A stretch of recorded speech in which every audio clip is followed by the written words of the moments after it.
It's Mystery School on a Wednesday. Question marks in the chat, please. Drop them. Question marks in the chat, and tag your favorite smoker, your favorite high guy, and or gal, and or they, them. Tag them in the chat right now. It's time to celebrate and appreciate our high friends that make the world go round. It's the DJ mix. Sorry, we're late. We had a camera issue. But we're going to go in for a couple minutes. Oh, we go in. Monte, thank you for that sub, too. What's the goddamn deal, y'all? Mystery School's live on a Wednesday. You know what that means. We got that sudden death unlock right up there in that corner. 60 subs. We got a sudden death live song from scratch made in under 30 minutes where you choose the topic. You know the it's deal. all up to you. It's all up to you. So we'll see what happens with sudden death in a little bit. Kango says, this fucking guy high, while pointing at himself. Who's high in the chat right now? Let us know. Point at yourself. Snitch. Self-snitch if you get high or you are on a residual high right now. Self-snitch in the chat. It is quite all right, man. Oh, TT the Ginger is Olaxta's favorite smoker. I like that. Oh, that's very nice. Shout out your favorite high person, you know? I'm high as fuck, man. I'm over here smoking my shit. I got weed in my joint right now. I'm just smoking my shit high as fuck, man. I'm a smoker, man. Like, for real. Like, for real. Like, for real. I might need an intervention. I'm high and y'all my faves, says Spacey Wizard. Hey. What's up? I like that. Thank you, Spacey Wizard. Camaraderie right there. I'm very glad you said that today. Yeah. We got letters from the class coming up, too. Question mark letter in the chat. Write us something. Ask for some advice. Yell at us. Insult us. Or compliment us. Whatever you got for us. We can take it all, man. So just throw it in the letters from the class section of the Discord. Question mark letter in the chat. We'll be reading those as soon as this DJ mixes up in a few minutes. Still got time.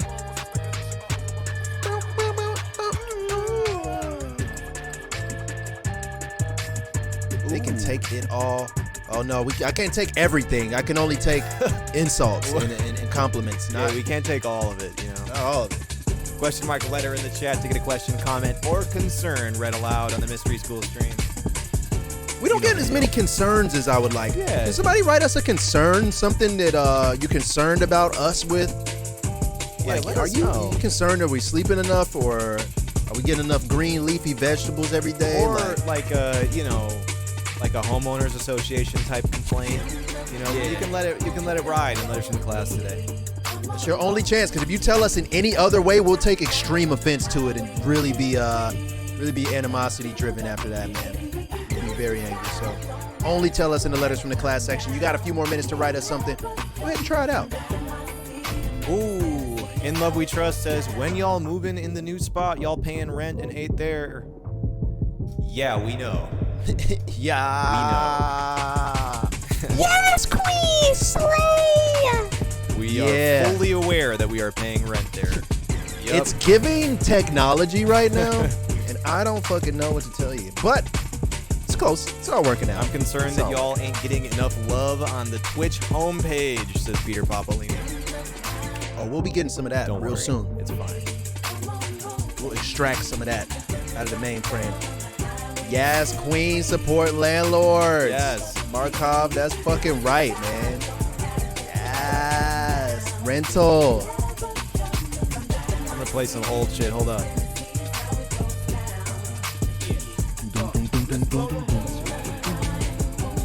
Anyway, y'all, we got letters from class, like I said. Sudden Death Unlock up there in the corner.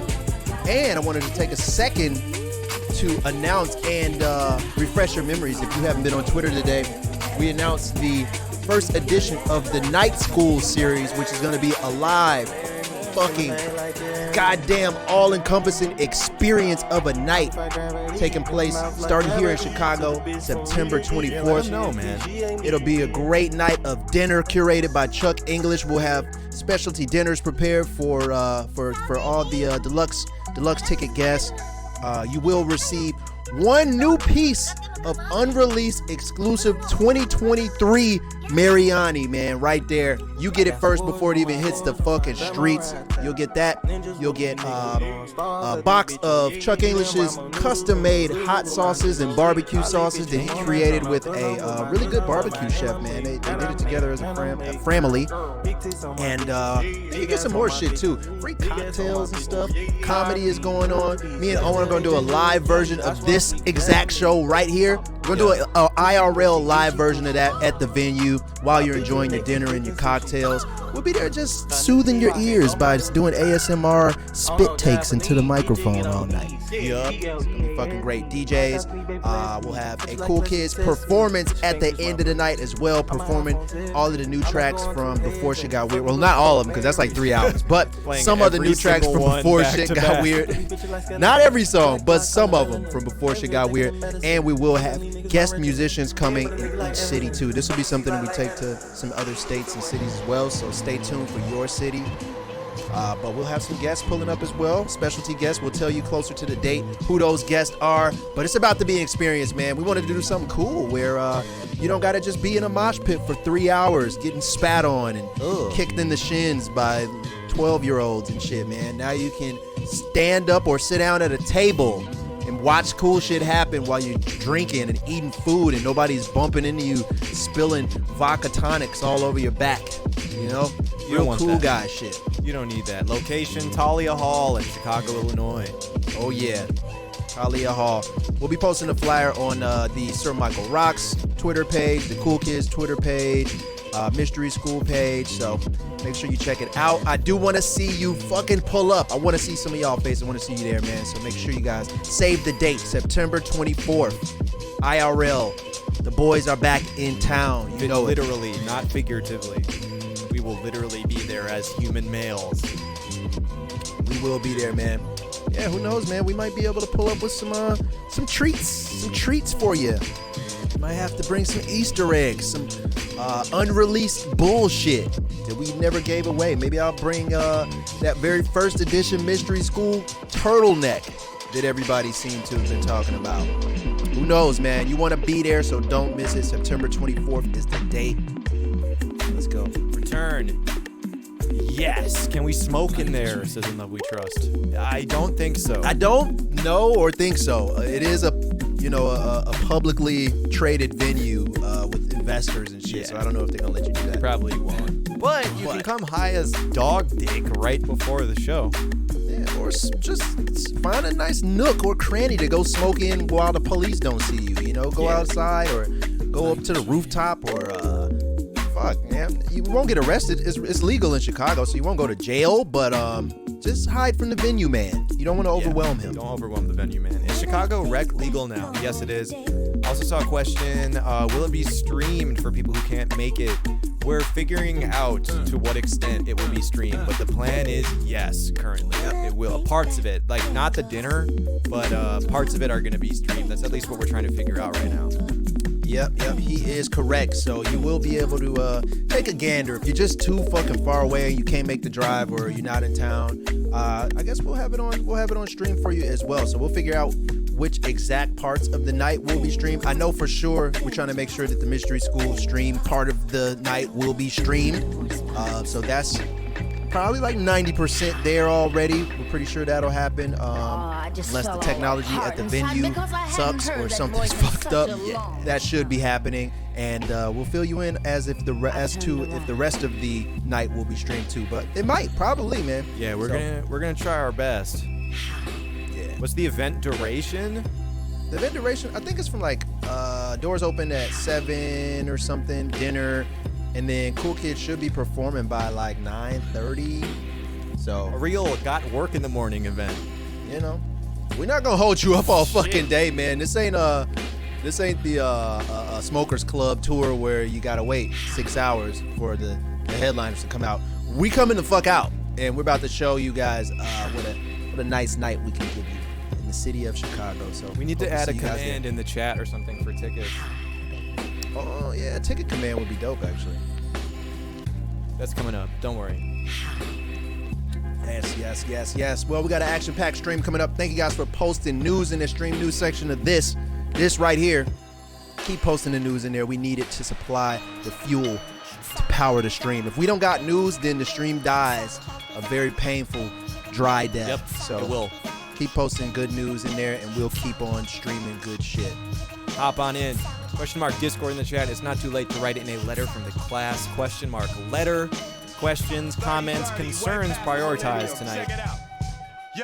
Let's fucking go, man. It's gonna be a fucking epic night. September 24th, save the date, man. I'm gonna keep on sprinkling that throughout the night anyway, so you won't forget it, because I'm gonna be yelling at you anyway. Damn, I haven't played this in a long time. Damn, is this quote-unquote real hip-hop right here? Real hip-hop. Let's fucking go. Shit sounded hot. Ugh, my jeans got 3 sizes larger. Damn, it's got a little misogynistic in here right now. We got to get a member of the community to work at a theater so we can have a stream at a theater, says Slam Fight. That'd be tight, actually. Yeah, that would be kind of cool. Hip hop in the chat. Give rap emotes. Throw up the hip hop in the chat right now. Hip hop. That's right. A couple more songs in the mix before we get into these letters from the class, y'all. We got that sudden death unlock in the corner too. You see it, you know it, you love it. 60 subs. We're unlocking that sudden death out of the basement. We're gonna sprinkle breadcrumbs and little fucking mushrooms up the stairs until it follows the trail right here into your living room, so you can watch us make a live song from scratch in under 30 minutes. Sudden death. If we unlock that goal tonight, let's get it. I'm not gonna play it. That was. Oh damn! He edging y'all right now. They want it, man. I think they want it, dude. They're about to lose their shit if you don't play it, man. They want it so bad. They want it so fucking bad. Look at the. They need it right now, dude. How you gonna edge them like that? Wow, what a tease. Okay, fine. I'll fucking play it. I hate this beat. Oh shit! There it is. It's the Testify instrumental, y'all. You already know what the fuck is going on. Many freestyles have been cursed to this, man. Let's go. It's Testify, bitch. Many freestyles have been slaughtered to this beat. Curse right mix coming in. Let me testify. I don't think Common even heard this instrumental as much as the Mystery School stream, Hell man. no. It's his fucking song. Curse mix coming in. Hold up. Oh shit. Hold up. Don't lock my love away. I'm about to rap LMAO, says Rico okay in the chat. Yeah. Real hip vibes. Real hip hop in the house tonight. It's Wednesday, y'all. Stand up or sit down. I don't give a fuck, man. Just make sure you love Mystery School tonight, because we are insecure about that. We need you to show us with physical acts. Oh, there's some more real hip hop coming up. Let's fucking go.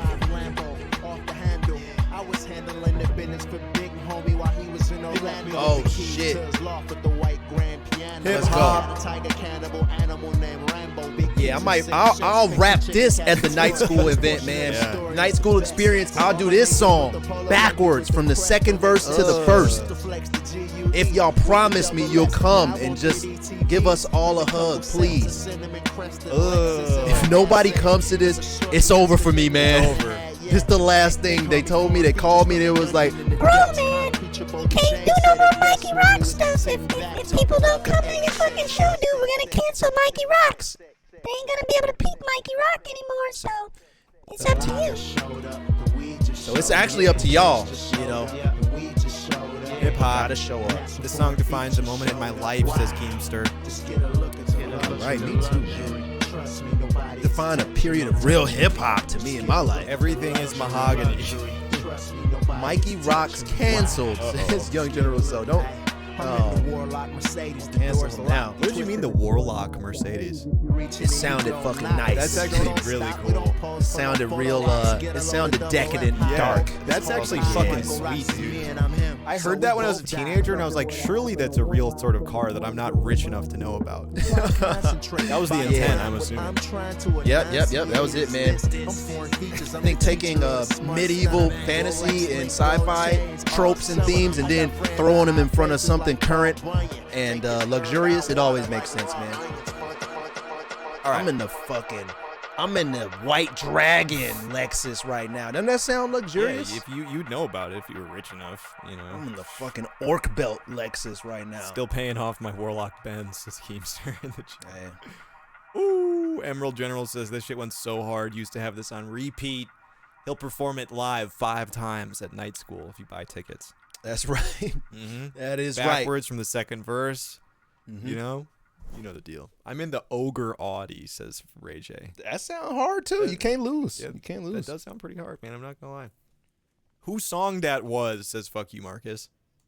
That was Mikey Rock. Foreign Yes. features right there. Did was. you peep Did or you- not? Make sure to peep. All right. Computer? What's up? Oh, she back. She's back in the house. Let's fucking go, computer. Start I'm the hyped. show. Let's fucking go.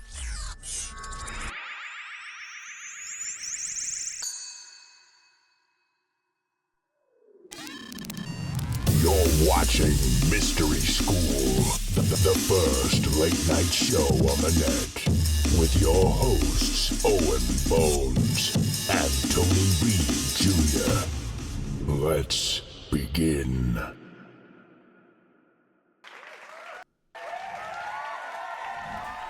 Yes. Welcome back, everyone. It's Mystery School on a Wednesday. Can we please have some union emotes, question mark emotes in the chat if you would not mind? We would really appreciate it. Wow. would. Can we got to do that at the IRL version too, man. I Oh, need yeah. y'all to cheat. We got to do an intro like this, and then we come out, and then the stage is still dark, Yeah. and then we sit down, and the lights pop on, and then everybody cheers. We got to do it like that. That actually would be pretty cool, man. I have some Yeah. ideas about that I think we'll be able to pull off at the actual in-person Nice. event. If you didn't hear the news, tickets are now on sale for Night School, a collaborative event between the Cool Kids and Mystery School, where you'll be able to see a live studio audience version of the Mystery School stream, a Cool Kids performance, and if you get the top tier tickets, you'll even go to a catered dinner catered by none other than Chuck English himself at Talia Hall in Chicago, Illinois. The date is September 24th. We're going to add a command to the stream to plug that. But for now, just go to his socials, go to the Cool Kids socials. You'll find the link there. It's called Night School. Chuck is cooking the food, says Fat Guy Syntax. Well, Chuck, he created the menu, so he won't be like physically back there cooking everybody's food, Yeah. but he did curated give it. the recipes to a bunch of the chefs that work there, so they'll be whipping it He up. curated it. And are we able to tell them about like the future of Night School as a concept a little bit, or should we hold off on mentioning that? Oh yeah, no, it's fine. It's already locked in, man. So if you can't come to the one on the 24th in Chicago, get this. The idea is we're going to do it at a bunch of different cities around the U.S. So if you can't make it to this one, don't feel too bad. You don't have to like fly in. It's not going to be the only event. Ideally, we're going to be doing these with somewhat consistency around the country. So it's all good. We'll be able to announce that coming up later. We don't have those dates or places for you now. Come to Curacao, says Young General. So I would love to. Man, yeah. So we will be at least a state or two away from you at some point in Yes, time during absolutely. the tour Yeah. of this event. We should be at least a state or two away. So if Chicago is fucking far as hell for you, you can definitely watch us on the stream. Yeah. We'll be streaming some of the event that night, and we'll be pulling up to other cities around the country too. So Yeah. we'll be making our way a little bit early next year though. So we'll start that earlier. It's starting early next year. So again, you don't have to break your back. You don't have to bend over backwards to come to the Chicago one. We'd love to see you. But if you got to like fly across the country or rent a $7,000 car to make the trip, it's cool. I think we're going to be closer to you at some point in the future. Unless you want to rent a $7,000 car to come to fucking Chicago and hang out with the Mystery School boys and good old Chuck English and a variety of other cool ass guests that we will be announcing shortly. So It's up to you. Yes. It's up to you, man. You make the It's choice. up to you. The Warlock Mercedes rental says mercenary carry.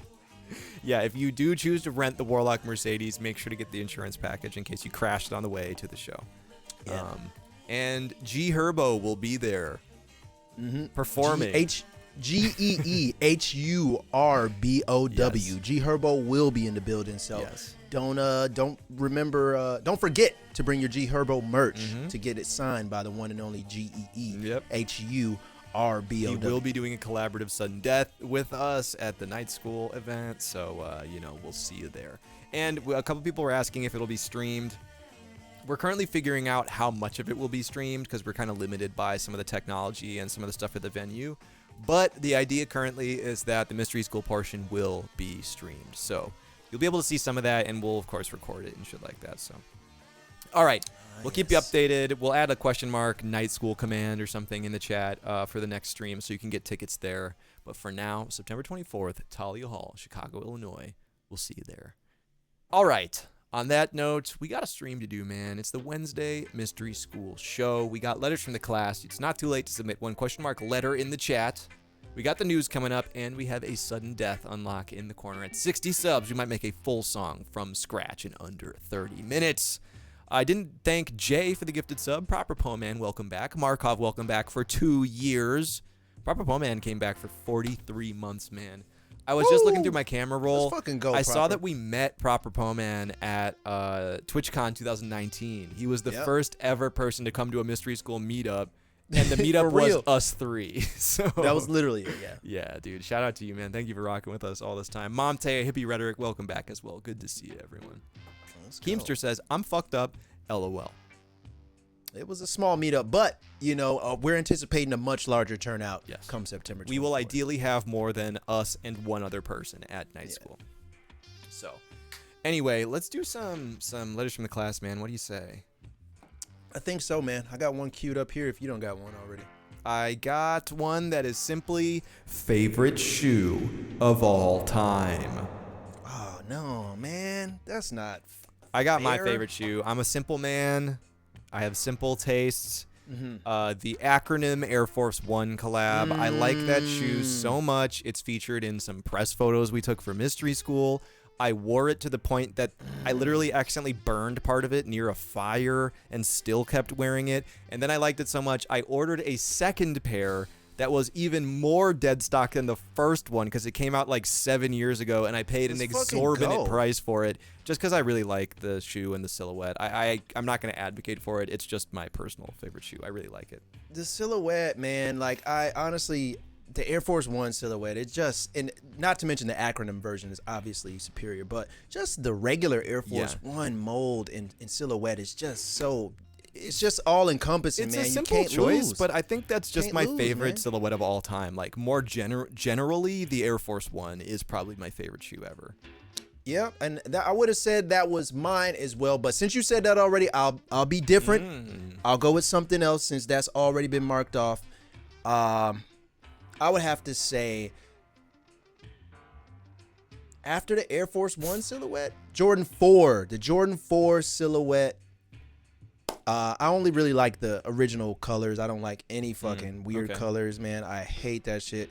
I like the original colors and the really dark regular colors that they got too. So I like that silhouette a lot. I don't think you can't go wrong, man. It goes good with jeans. Yeah. It goes good with shorts. All that shit, man. What kind of shoe do you know that can be versatile as being good with shoes and or shorts? Yeah, so that's hard. I'm with it. All right, so there's your answer, Anonymous. We saw plenty of answers in the chat, too, such as SB Blazers from Rico Loke. Oh, SBs. Dunks. A lot of people saying dunks, for sure. Low top SBs are a nice silhouette, too, man. I like those a lot. Okay. All right, we got a question from the homie Charlie Torque right here. Says, what do you prefer? Room temperature water or ice cold water? Oh, dude, room temperature water. 'Cause ice cold water is bad for you. Yep. It's genuinely bad for you. Like, drink lukewarm ass room temperature water. Ice water like fucks up your digestion and a bunch of other stuff. Yeah, it is. It is bad. I'm a room temperature guy myself. I go get a huge fucking glass of water at the start of the day and fill it up. And by the time an hour goes by, it's already room temperature and warm, and I'm still just chugging that bitch throughout the day, and it's nice. Yeah, now I prefer, I hard prefer room temperature water, man. Cold water, I'm like, I'm going to leave this out for a little bit, let it warm up like a normal glass of water, you know? Yeah. Well, I got another quick one here that may or may not send the chat into a frenzy. Okay. It just simply says, what is actually going on? I don't know what they're referring to or in what way, but like, what is going on? You know, the fuck is going on, you know man? what I think's going on right now? I think that we're leaving a phase where everyone is collectively enamored with technology as like saving the world, you know? Not that long ago, everyone was sucking off apps, dude, like just sucking in fucking apps every which way. You know, apps were the fucking future. And a little while ago, we crossed this threshold where people are like, man, fuck apps. Fuck Facebook. Fuck Did Instagram. they say fuck apps? They said fuck apps, dude. Everyone is like, I think in this phase, whether they know it or not, of like rebelling against this track that we've been on for the past like since like 2008, whenever the App Store, dead ass, I'm not even making a joke, like whenever the App Store went live, that was a phase of humanity, and we've now fallen out of the honeymoon phase, dude. Airbnb, fuck Airbnb, everyone hates it. Oh, fuck that shit. Uber and Hate Lyft, Airbnb. fuck Uber and Lyft. Everyone hates fuck them Uber and too. Lyft. People are Terrible. like, even Netflix, it like all of the apps that like tried to disrupt, you know, Uber disrupted taxis, Airbnb disrupted house rentals, and now everyone's like, yo, dude, I'm just about to straight up, like, I'm about to just rent a hotel because Airbnb sucks at. Like, we've gone around the bend and are now back right where we started from, and in the meanwhile, we saw that like trillions of dollars went into apps and new technology that didn't do shit for anyone, and now everyone's getting disillusioned with them. That's what I think is going on right now. And they always find a way to take the new invention or the new idea, and you know, they shame the previous guy who was doing it. They'll shame them to death and shame them out of business, and then end up doing the same shit but worse each and every time. Right. Like taxis, they were not as bad as how shitty Uber is now. It's terrible. Hotels, not as bad as the shittiest Airbnb could be, man. Like, you know what I mean? It's fucked up. You know what I mean, bro? Like, I do genuinely think we're in the early stages of, and I was making jokes about this on the stream 2-3 years ago about how there was going to be like a phone that's just a phone, and the tagline will be like, remember when your phone wasn't so complicated and shit like that. And now it's actually happening, man. I saw an ad yesterday for a watch that said like, remember when looking at your watch didn't remind you of like how many emails you missed and shit like that. Like, people are starting to get sick of like the appification of everything. So that was a very in-depth response to your very general question. I really like that. I do think that's what's going on right now. That's my personal opinion. I really like that, man. I'm glad that question brought that out of you, because I've not questioned like what is happening at this current moment in our society. And yeah, I think we're starting to see a lot of the smoke and mirrors of the early 2000s, late 2000s, and even the 90s and shit just kind of fade away. And people are kind of like, wait a minute, what the fuck is going on now? Like, we live here? Silicon Valley, oh, this sucks. Silicon Valley didn't revolutionize the world, and instead they actually made it significantly worse for working class people. What the fuck? And now here we are, you know? Yep. So that's now what's going on. We got to fix this, unfortunately. But at least we're aware that shit ain't right, and now we can start to make a march toward a better future. Hopefully, because we are still humans and very stupid. So sorry for that dissertation there, but that's just how I'm feeling today, man. Giorgio Antonio says, I used to go on the App Store just to like browse and look at apps. Ain't done that in years. Yeah, dude, because like a couple years ago, we reached the logical extreme of as many apps as you could use. Like, everyone used the same fucking 20 apps, you know, and that's it. Good luck disrupting anything anymore. You have to like go back to just doing what everyone was doing before the apps came, you know? Yeah, that's the next move, because there is no, you're not going to invent the next Flappy Bird. That's never happening again, man. Absolutely. You're not going to invent the next Temple Run or whatever the fuck. It's all over. And if you do, 12,000 competitors will do the exact same thing as soon as you do it, so you'll never get any attention. Last thing I want to say, I saw a Twitter video that was like, this startup is disrupting the clock. And it was like like a circle like indented in the wall, and there were lights projected from under the circle that were slowly moving, and to tell the time you put your finger in the center of it and it casts a shadow where the time is, aka a fucking sundial. Oh, they gave a sundial. They invented that Generation Z. pre-agriculture, you know? We're going that far back where they're like, oh, it's disrupting clocks, and it's a fucking sundial. Shit. You know, y'all think old timey technology will come back? Drop your favorite simple tech in the chat. I'm The talking wheel. levers and pulleys type Yeah. shit. I'm talking Right. wheelbarrow type shits, man. Yeah. Let's get that shit back going. That was the hottest era, honestly. the new technology disrupting the shopping cart, and it's a wheelbarrow that you like push around. Get exercise, absorb muscles in your traps and in your pecs while you shop for fucking Whole Foods. Steam engine revival, that's coming. Oh, another one I saw was like, wow, we're really living in the future. A wind-powered boat. And it was a boat that had sails, but they weren't real sails. They were like things that caught the wind, and it charged like a solar battery. So they were like, oh yeah, this is wind power, bitch, but Yeah. it's powering this lithium ion Like, battery underneath They the need boat. to disrupt some bitches, dude, and stop inventing shit that ancient Mesopotamians already created, bro. Like, stop stealing the swag. Yeah, man. They dropping shit like paper folds in the chat. Thine Blickerson. I saw muskets in the chat. Yeah, let's bring back old timey guns that took 13 minutes Yeah. to shove your fucking pellet into before the enemy came and stabbed you with a blunt object. They stealing the Sumerian drips, as Keki Sambu, very true. I miss muskets, man.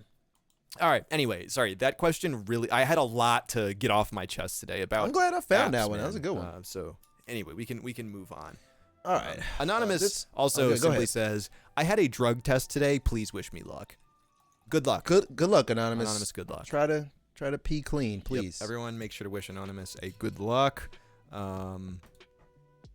This one is pretty weird here. Well, not weird, but I'm interested to see what anybody would think about this. It says, if you had a kinky friend, first of all, What does I don't that even know if mean? I got a kinky friend, and if I do, I'm not asking him. I'm not like, hey, hey, homie, yo, bro. like, what are your kinks? You want to give me the list real quick so I I'm can definitely rank not. you in terms of kinkiness? I'm not asking the homies like what kind of fetishes you got right now, bro. You Yeah. into butt play or what's Foot up? sucking or what? Yeah, so not asking that. But if you had a kinky friend you knew If. would get along with another friend of yours, would you introduce them? What do you So, mean like- by get along? There's a lot of assumptions here. Are you like kinky linking like right they're now? gonna Like, fuck each other or?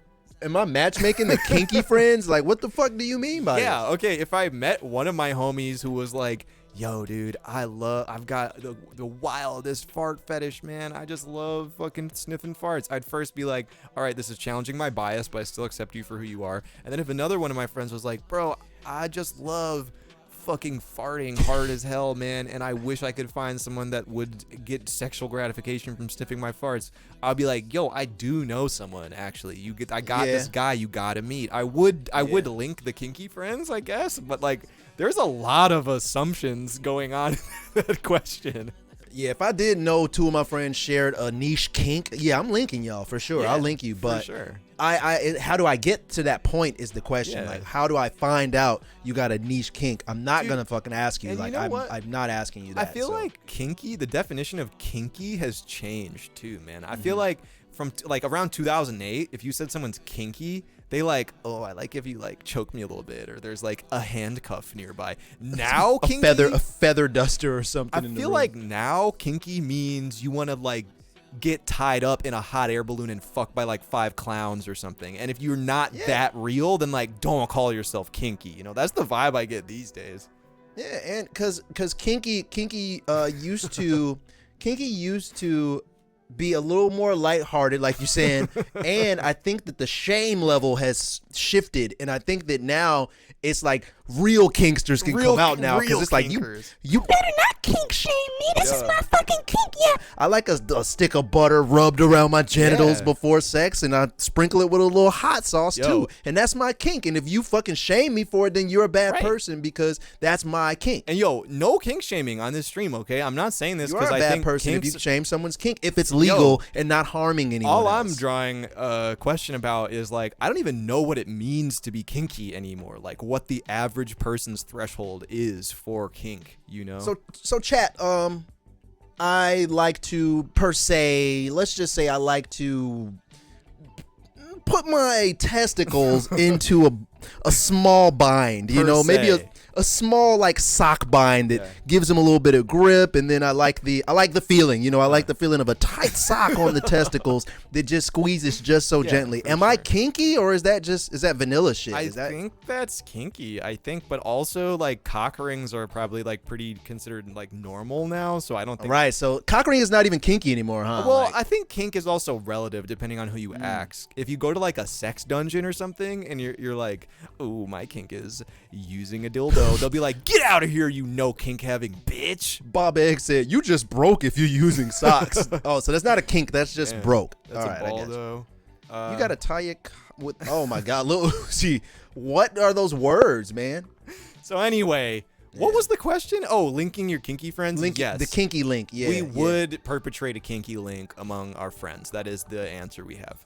It's got to be consensual, and they got to be on the same level of kink, though. I don't want to, you know, get a level 3 kinky friend introduced to a level 8 kinky friend, and then they get all discombobulated, man. For so sure. Got to be equal. We got the kinky link going on in the friend circles. We respect them. Anonymous says, ever get into an argument or disagreement and later on that day you think of all the things you should have said? For me, it's not so much like later in the day. It's like a week later in the shower. I'll like replay the conversation and like get myself like all worked up about like an imaginary confrontation, you know? That's how it works for me usually. Yeah, I mastered that, man.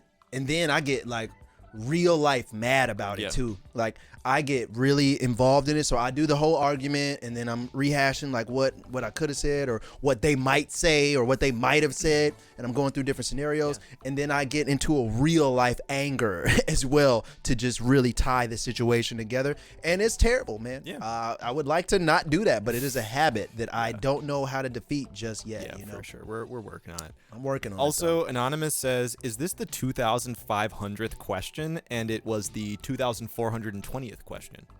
Oh, 420 at least. You at least got 420. So you're getting there, but close. Cool no in cigar. some kind of way.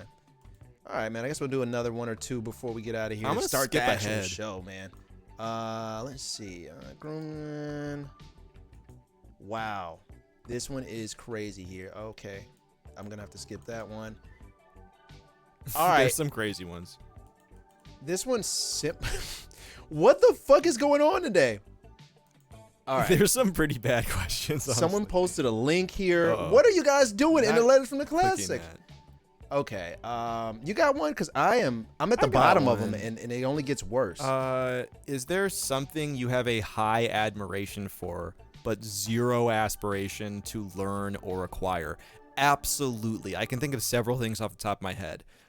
Competitive Rubik's Cube solvers. That shit is incredible. I recently saw a Twitter thread about a guy who like broke a record for solving the Rubik's Cube by memorizing like 3,400 individual algorithms that could appear at any different moment in time, and it had like never been done before. So he now can solve a Rubik's Cube like ludicrously fast.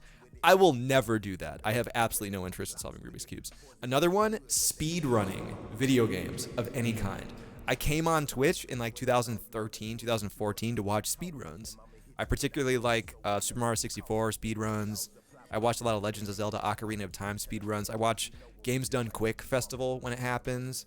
I am never going to speedrun. I don't care to do it, but it's kind of feels good to my brain to watch.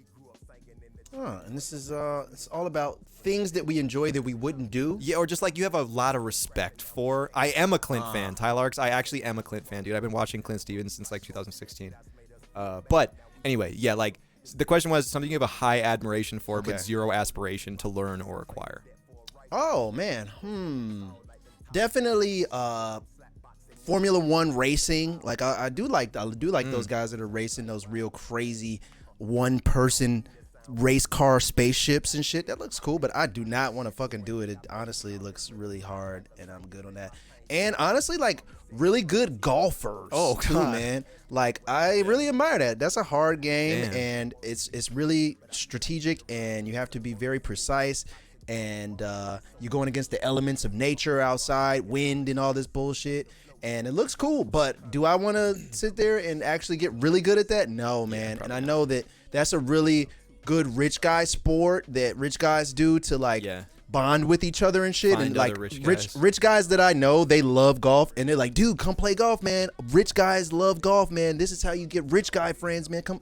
I'm like, God, can we like don't we do anything else? Like, let's just, can rich guys play like Street Fighter or something? Yeah, or dude. like, can rich guys like roll dice? Let's shoot some rich guy dice Certain outside. types of rich man. guys shoot dice. Yeah, let's do some rich guy dice or something. But I do very much appreciate a talented golfer. I think that's a tough game, and I don't want to do it myself. Yeah.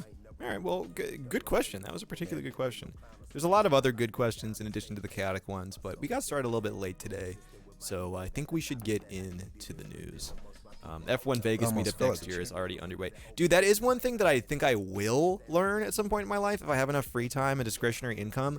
I want to learn like offensive driving. They offer courses that teach you how to like, you know, be like a bodyguard boss shit, driver. like you would see in like Mission Impossible or some shit that teaches you how to like hit crazy turns or like get out of binds where cars are trying to you know, box you in, shit like that. I really enjoy driving. I do want to get like get courses on that at some point just for leisure. But I don't know about racing, man, because that shit is like it ain't leisure though. That's very high octane, running from the feds and cool. running from cartels type shit. It's right cool. there. I like cool. driving. I'd like to test my skill at that level, you know. Yeah, it takes a skilled guy for sure. All right, chat. The choice is yours. As always, drip news or food news first. None of the drip or food news will hurt you today. Okay? None of it is fucking heinous or disgusting. Can you promise that? I can promise that. Some of it's a little concerning, but none of it is like heinous or really, really bad. Some are actually a little tasty. I'm not going to lie to you. You know? Damn, that's rare on this stream. The food that we see on here is usually disgusting and not edible. Drip. Okay, they're asking for drip today. We'll do drip news first, and then we'll get into the food news. There's only a little bit of drip news today. Actually, maybe even only one thing. So I didn't independently verify this, but I saw this trending today. Check it out. This is how they're selling Yeezy Gap. I saw that too, and I'm impressed. So at Kanye's fucking Kanye's just sheer willpower to continue to do the worst things to everybody and make and $1 force it billion on them too. Yeah. And charge $1 billion and force it on them. Gap is a huge corporation. Of course, they weren't so hot. They weren't doing the best as far as popularity and relevancy goes. And Yeezy was obviously a more relevant brand. But Gap has been around for like fucking 100 years, dude. They got billions of dollars. They should not be getting bullied around by Kanye West, but they were. Because Kanye West told them, yo, sell this shit out of fucking satchels in the middle of the store floor. Do not organize it. Don't organize it. Damn near don't even put size tags on this shit and let them fight for it in the middle of the floor. Gap was like, No, dude, we're gonna hang these on hangers. We're a store, man. Like, let's get this organized. Kanye ranted and yelled at everybody and forced them to change their minds until you see this image in front of your face here where you're just buying your $300 Yeezy hoodie out of a satchel, out of a goddamn garbage bag. It straight up says Ye got mad when he saw that they had it on hangers, and this is how he wanted it. I bet he's got the craziest, most omnipotent, powerful lawyer of all time, man. These agreements that he must have signed that give him this amount of power with fucking Gap. With Gap, that's crazy, man. And the funniest thing about this image to me too is like the pristine regular Gap shit in the background, and then just like these fucking trash bags of like donated clothes in the middle of the floor with the slate gray like scary floor too. No size organization or anything, but the dude is fucking smart, man, because what this does is it creates a visual. It creates a visual where people are going to be in this store probably for like 40 minutes, 30 minutes, digging for their size, picking up shit, throwing it behind them, asking other people, yo, did you see a large in this? Trading shit. It'll cause the Gap stores that have this Yeezy gear to have so much activity and so much interaction within their stores that they have never had. And I'm sure that it's going to be an optic that will be very beneficial for probably Kanye. like So he's a smart dude, man. Puts the most common sizes like at the very bottom of the bag, the most compacted ones, and only like the quintuple XLs at the very top, or like the XXXSs at the top. So you gotta like dig all the way through. Yep. And all in all, it's pretty smart because you're gonna cause customers to spend probably 3x the time inside of this Gap store that they would have usually spent in a store grabbing a hoodie or a sweatshirt or something like that. So he's gonna get what he wants, man. Smart fucking guy.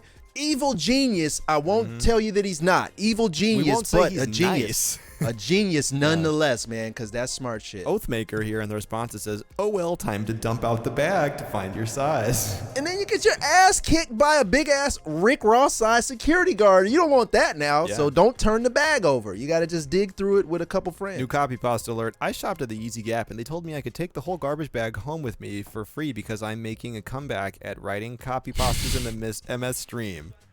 Damn, I mean, that is clout. That is big clout. Damn. It's working. All right. Well, Hip Hop Mon is earning his keep. He's getting paid in Yeezy Gap trash bags, and he's happy about it. You see what being a copy pasta creator at the Mystery School stream can get you? You could be like Hip Hop Mon if you worked hard enough. I think we need to create like one of those diagrams, Oh, let me pull this shit up. I think this will inspire someone to make an edit of this. I saw a meme about this today. It's like from an educational textbook. Like everyone saw this in like 7th grade science, and it's a really nice illustration of like all of the different types of land masses and shit, like a delta, a river, a plateau, a plain, and it's like all in one zone. Does anyone know what I'm talking about? What do I search to find that? I vaguely remember. It's like an ecosystem. There's a meme about that.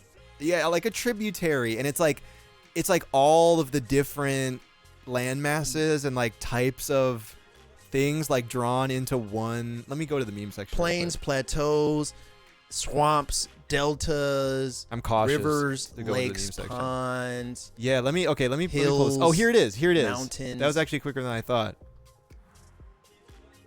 You remember this? God, I want to live here so bad. Oh yeah, that was definitely the school description. Damn, dude, I was like in schools, like looking at the shit, like, whoa, the basin, dude. Oh, and the hill, the valley. I fucked with the basin and the mesas, dog. The mesas went so hard, right? Flat ass mountaintops where it's just like you climb up to the top and it's just flat as fuck. Hell I love yeah. mesas. That's tight. I love this thing, man. I always wondered what was in the cave. Oh, I didn't. I was too scared of the caves. The deltas over here, the channel. I think like the reason I was reminded of this is because like you said, Hip Hop Mon creating copy pastas and the copy pasta makers are important, dude.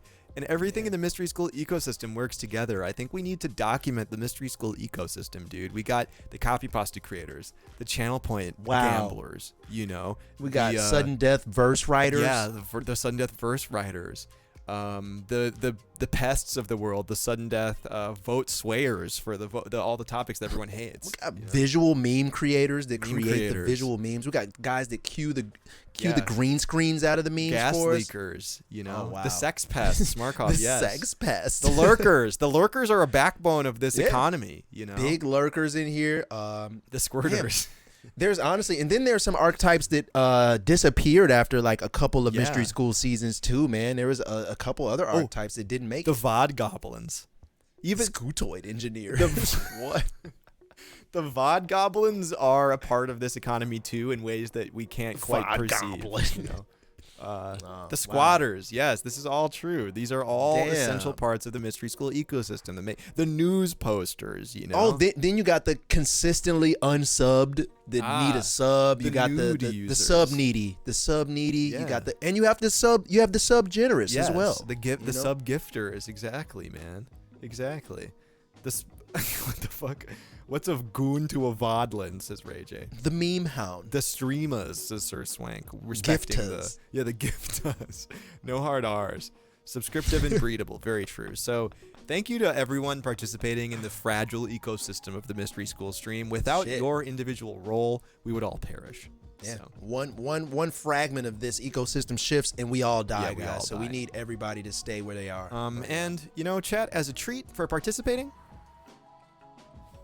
lunch. Oh, too long, man.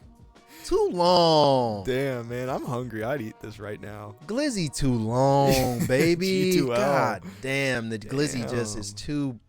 It's too long. It's so man. long. How do you even make it that? Where do you even get a bun that long? You gotta hold that bitch like a AK-47 with a shoulder strap to eat that. Or hold it like over your head like this, walk around. Oh, like as this. two of your friends tackle each end Yeah. of it and you hold it in the middle. Or you carry good. it with like 3 people all holding one section and you walk in organized fashion. I'll wrap that bitch around my waist like a ninja belt or something, man. Bench that shit. Hashtag G2L in the chat if the glizzy's too long. Long dong silver. Miss Racy, you're right about that. Like Mr. Krabs and that fish. Exactly. Yeah, I like the long glizzy personally. The only thing I don't like about it is how raw and dry it is. Not a condiment to be seen anywhere nearby. Eating one glizzy just unseasoned, no sauce, challenging enough. Eating a fucking long glizzy or a glizzy, 4 of them, if you will, that is dangerous, man. I feel like you almost gotta hold it like a corn on the cob, and you gotta eat it while rotating it when it's that long. You gotta just a jump rope with it. It looks dry as shit. Hashtag G2L says corn stick on to the us. cob. Glizzy with 3 Ys. Yeah, well, I like the long glizzy. I'm scared to need, says our top comment. I agree. It is a little pale for my liking. I would like a little bit more cook on that bitch, Yeah. but all in all, I've seen worse, man. You know, something that the picture just reminded me of, too? I like my glizzy with grill marks on it, man. Yeah, That makes that's it feel real. more like a real cooked-ass meat, even though that is just, like, straight-up carcinogenic, like, charred shit. I like Fuck it. that. Fuck it. I don't care. I love that carcinogenic crisp, man. I eat that on every. If they Hell just yeah. sold that in small bottles, they were like carcinogenic ash. I would buy that shit and sprinkle it on all of my favorite foods, Hell man, because yeah. I love a good char, man. Jerry Cho Can't says, beat that. Owen a real Frank fiend. Yeah, double F right there. Damn, man. Oh shit. That's how you burn the carcinogens in the meat, says Kufu. Yeah, dude, and it's delicious. All right, y'all. So I'll put this to bed once and for all. Boiled glizzy or grilled glizzy? Oh, grilled. Yeah, I would grizzly. say so, man. Grilled grizzly, man. If you a boiled glizzy eater, I don't think you're actually That's a safe to be real, around like, children mom right now. cooked me fucking mac and cheese and a hot dog for dinner method to get a hot dog. Honestly, I don't know what I like boiled, and it's not meat. I know for sure meat's boiled. I'm not a fan Yeah, of most wait. meats that are boiled. Like, what Wait. the fuck? Yeah, what is good boiled? Hard boiled eggs. I like hard boiled eggs, I guess. I guess that's acceptable. It's not something I I don't would seek call out a hard-boiled go-to. eggs, Yeah, I wouldn't like seek out the hard boiled, but like I've seen people boil meats. I've seen people boil chicken breasts, Noodles they boil, and pasta. That's true. Well, pasta. I'm talking about Yeah. meats, y'all. Oh. Like boiled meat specifically. I've seen chicken boiled. I've seen a burger boiled. Yeah. Y'all ever seen a boiled burger? Oh God. That shit weird, man. Boiled goose, says Aloxta. Boiled steak is good. Well, boiled steak is technically called a sous vide, and you're not boiling it in its raw entity. You're boiling it in a bag first to get it all soft. Then you throw it on a grill to cook it. So, not technically. Ross boiled 22 steak. says, this a lot of foods, chat, smelling crazy right now. Everyone's just listing different boiled foods all at once. Yo, our viewers with synesthesia right now are smelling the chat crazy right now. Somebody said potatoes. Everyone's saying poached eggs, fish, pasta, and they're just Crab imagining boil. the smell of all of it. Oh. Yeah, well, shout out boiled foods, and also fuck poached eggs. I'll slap the shit out of a poached egg. Poached eggs is dope, man. What's wrong with you? Poached eggs? I don't like anything runny. Any runny egg. Oh, that's a slick egg, dude. Like I hate runny eggs too, but a poached egg though Something- on a nice egg Benny. Something you about know? the fact that like the egg is so like gelatinous and like busts open right away. I like that bust, man. That bust is what got me. I cut it open with a butter knife and it's just like Yeah, I don't know. all over my toast and all over my potatoes. I'm like, I oh will shit. concede if that shit runs all over a bunch of other food that's tasty nearby, I'm okay with it. But just like if someone's like poached eggs, sir, and it's just a loose poached In their egg. hand shaking gelatinously like a piece of jello. No, Yeah. that's terrible. I don't Nobody like wants it. that. I don't like that at all. Runny eggs on burgers, says Kicks. An egg on a burger. That's kind of underrated. fire. Underrated. That's kind of man. fire. I used to do that a lot as a youth, but man, my heart, after a while, I was like, this ain't good for the old ticker, man. Tommy Shishino says, I want my egg dripping down my chin. You all okay. team bussin' egg or team firm egg in the chat right now? I'm a firm egg guy myself. So if you had 2 eggs, they were like, make these 2 eggs in 2 different ways. One has to be fried, one has to be runny. You would obviously go with the fried egg, hard yes. fried. Like, even you don't want any type of like goo I coming don't out of mind there. a little bit of goo, but if it's like mostly wet, I don't want it. Because you know when like the egg, when it's cooked a little too long, the yolk starts to become a solid, right? Yeah. Would do you like that? I don't mind more so it. than like the sunny side up, wet ass egg that drips everywhere? My perfect egg is a little bit of firm yolk, a little bit of runny yolk. Just like halfway. And that's the a medium firm combination. Like the medium equivalent of a burger, you know, like a medium egg or like a medium well egg is my favorite egg. my problem with that egg is there will be these pieces of solid yolk that are in the wet part too that I'm like, well, I don't know what to do with this, man. Like you're not quite cooked enough to be scrambled egg, but you're not wet enough to be the wet good stuff that I'm looking for. So it's a confusing spot to be in. Well, man. dude, I got an article for us. Speaking of the halfway point between too wet to be hard and too hard to be wet, I do have to let you all know that Papa John's, recovering from their N-word controversy, has released a just toppings, no crust pizza. Yeah, that's right. That's right, guys. Our favorite, man, PJ. He's back in the game after a tough 2020 and 2021. Papa John's is looking at a great 2022 and beyond with his new invention of fucking toppings in a plastic box. This shit here is straight up just melted cheese and assorted other things you would find on pizza. My boy said, just take all the toppings, and throw a little cheese on them, and microwave that shit, man. They'll eat it. AKA not a pizza. Well, I mean, in restaurants like this, when they do use pizza toppings, it's usually very kind of cheap toppings anyway, where they're like coming in a bag of like, here's a bag of pepperoni, here's a bag of green peppers, here's a bag of this shit, and it's just like big industrial grade bags of bad processed foods. And now he's like, no, just combine all of those and throw them into one bowl. The ones that we don't use at the end of the month that are getting a little hard, just put them into a Tupperware and microwave them for our customers. It's definitely giving end of a fiscal period right now. It's giving end of the food cycle, and they're trying to get rid of the last of this shit. Well, Papa John's approach to innovation, if I swear to God, if they say they're disrupting pizza in here, I'm about to freak out on an app, man. Thinking about whether ingredients will be cost effective and available is step number 2 right now, dude. It's exactly what you're just saying. They were like, yo, not gonna lie, guys, this is second-rate, cheap-ass shit. We can't get rid of it quick enough, so we figured just fuck the crust altogether, eat this slop like the slut you are ordering Papa John's. That's the one thing I hate about capitalist restaurants, man, is at the end of the month, they'll be like, hey, man, 2-for-1 chicken specials here at KFC. But here's the thing. It's all gizzards. Yep. You get an all gizzard 10-piece for $1 tonight. And I'm like, what are you guys trying to get rid of this? And they're like, yes. Yes, we just need to get rid of this. Please eat this. No one else is going to. We really need this. I haven't had a Papa John's pizza in a long time, like easily a decade plus. Not for any choice of my own, just like no one ever orders Papa John's around me. Is it a decent pizza? We've talked about Papa John's like dozens of times, and we've never talked about whether or not, like, where does it rank compared to like a Domino's or like a Bastard pizza, like 3 a.m. fucked up in the crib pizza?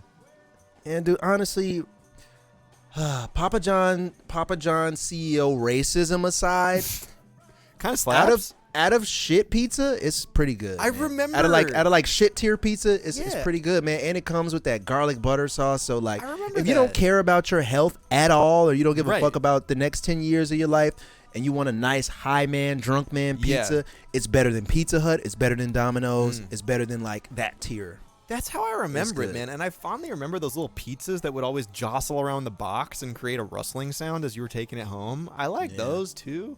They always throw in that one lone little hot pepper in there too that I never knew what to do with. I was like, can you throw that out? Like, don't put that on my pizza. Kufu says it's the worst of the worst. Take Domino's or Pizza Hut a million times. I don't know, man. I think Pizza that Hut. Papa John's, it's a little better than Pizza Hut, man. And Domino's in some cases too, because you can find a really good Domino's here and there. Back to back, Grown Up Kid says Domino's fire now, and then immediately under that, Mercenary Gary says Domino's some ass. Yeah. I think Domino's is the pizza I've sampled Pizza the hit. least. I did have a good amount of Papa John's was like some sleepover at your friend's house ass pizza and watch like Jaws or Ghostbusters type pizza. Man, yeah. As far as like dog shit pizzas go, it's probably the top, man. Yeah. Like, Domino's ain't really fucking with it. Pizza Hut definitely is not keeping up. Papa John's, it's good, man, but it's just racist. So you got to just be willing to swallow that Right. as you're eating the Papa John's as well. Absolutely. If you're looking for something to pair with your racist Papa John's order, consider Super Saiyan Blue 200 milligram THC higher human moon juice. Holy fucking shit. You gonna die, baby. You're dead. You turn it into... Is that Super Saiyan 4 Vegeta right there with the Yes. blue hair? Oh, I don't need to be that high. I don't never need to get as high as Super Saiyan 4 Vegeta. Yeah. I'm cool, man. Man, there are so many words here. Shitting me. There are so many words They here. said higher human. Jesus Christ. Higher human. And Vegeta also, I just noticed, I looked at this for a long time today. He appears to be handing us a glowing orb. Of what? Whatever the fuck makes the Of higher dope? human moon juice, man. Of THC? Is he gonna be a fucking glowing orb of raw Yeah. THC crystals? Mac 10 Mag says, yeah, let's fucking go. Who got the plug? That shit gonna have your head as big as Vegeta's forehead. You keep smoking it. Oh, you don't even gotta smoke that. Yo, You just drink that. Also, look at the color and consistency of this. It has that like shimmering Higher human. the like shimmering liquid consistency. Like they put so many artificial adulterants and colors in this bitch. Man, one day I'm gonna go to these dispensaries and whoever sells these type of items and just like sample them for a day, because Yeah. I've always been a guy that's like, hell no, I'm not drinking that shit. I Yeah. don't want to be that high. That's gonna fuck you up. I just want to see like what the it's vibe like. is when you are a consumer of these type of like high octane, like extreme sport weed drinks Right. and weed foods, man. Like This I've never been one- that guy, so I want to try that out. Well, one day. so there's a huge range of like different weed consumable products now. I've never tried a weed drink.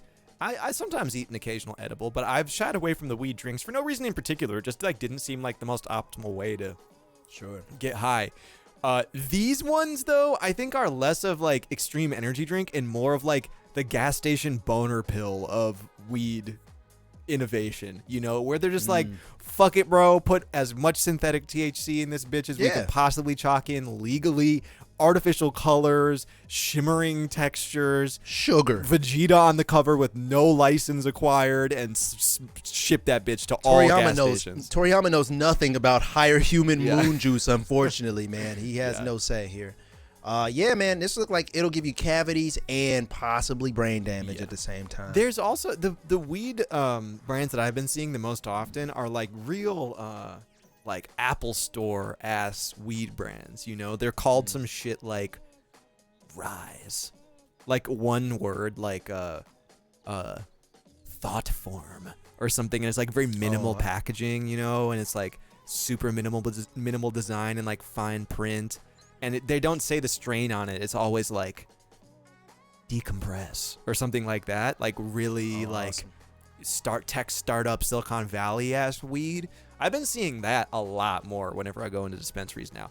I kind of would like to see more Super Saiyan Blue 200 milligram THC higher human moon juice ass brands, you know? I mean, you know, THC in general and weed in general has become so much more socially acceptable in the past couple years. So now it's like a nice thing that businessmen type sometimes tend to do after hard days of doing business all day. He might take a joint of Rise, medicinal quality, FDA approved legal weed back to his legal home to smoke his legal weed with his legal He's wife not- and or mistress. That bro, he's not smoking some Alaskan thunderfuck, you know? Like he's sells stock options for a living.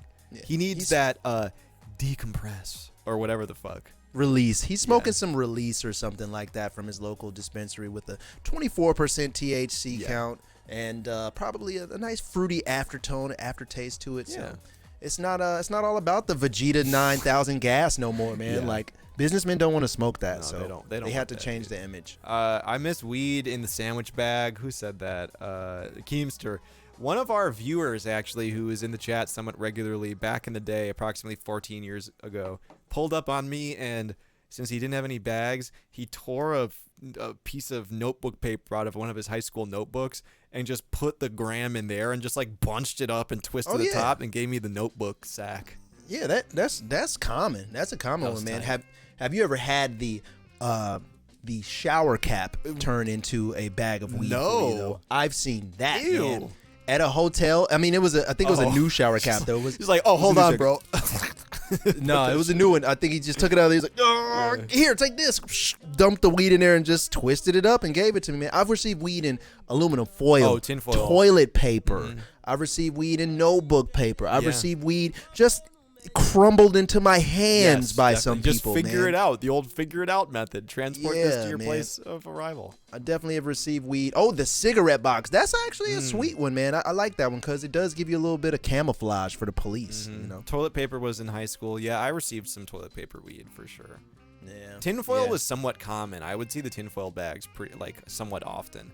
Man, you could definitely like judge your weed dealer on what type of receptacle they give you your weed in, man. The ripped grocery bag, I give that a low tier. You're a low tier weed absolutely. man. I'm not really trusting you that much. You probably out of stock all the time, and you know your variety is always shifty. So you gotta judge your weed dealers on the bag. You know, they give do you. dealers still do the like little baggies with like a print repeating across it? I feel like I stopped seeing that after like the good music summer of 2012. Nah, bro. At this point, it's only like bags like this. Oh God, This type of, the big Yeah, bags, right. and then even if you're getting like just a gram, they're still putting it in these big bags with the like printed decal on the front and all that. The novelty dime bags, exactly. That have those like, are gone. like a Superman logo going across it, or like weed leaves printed on it.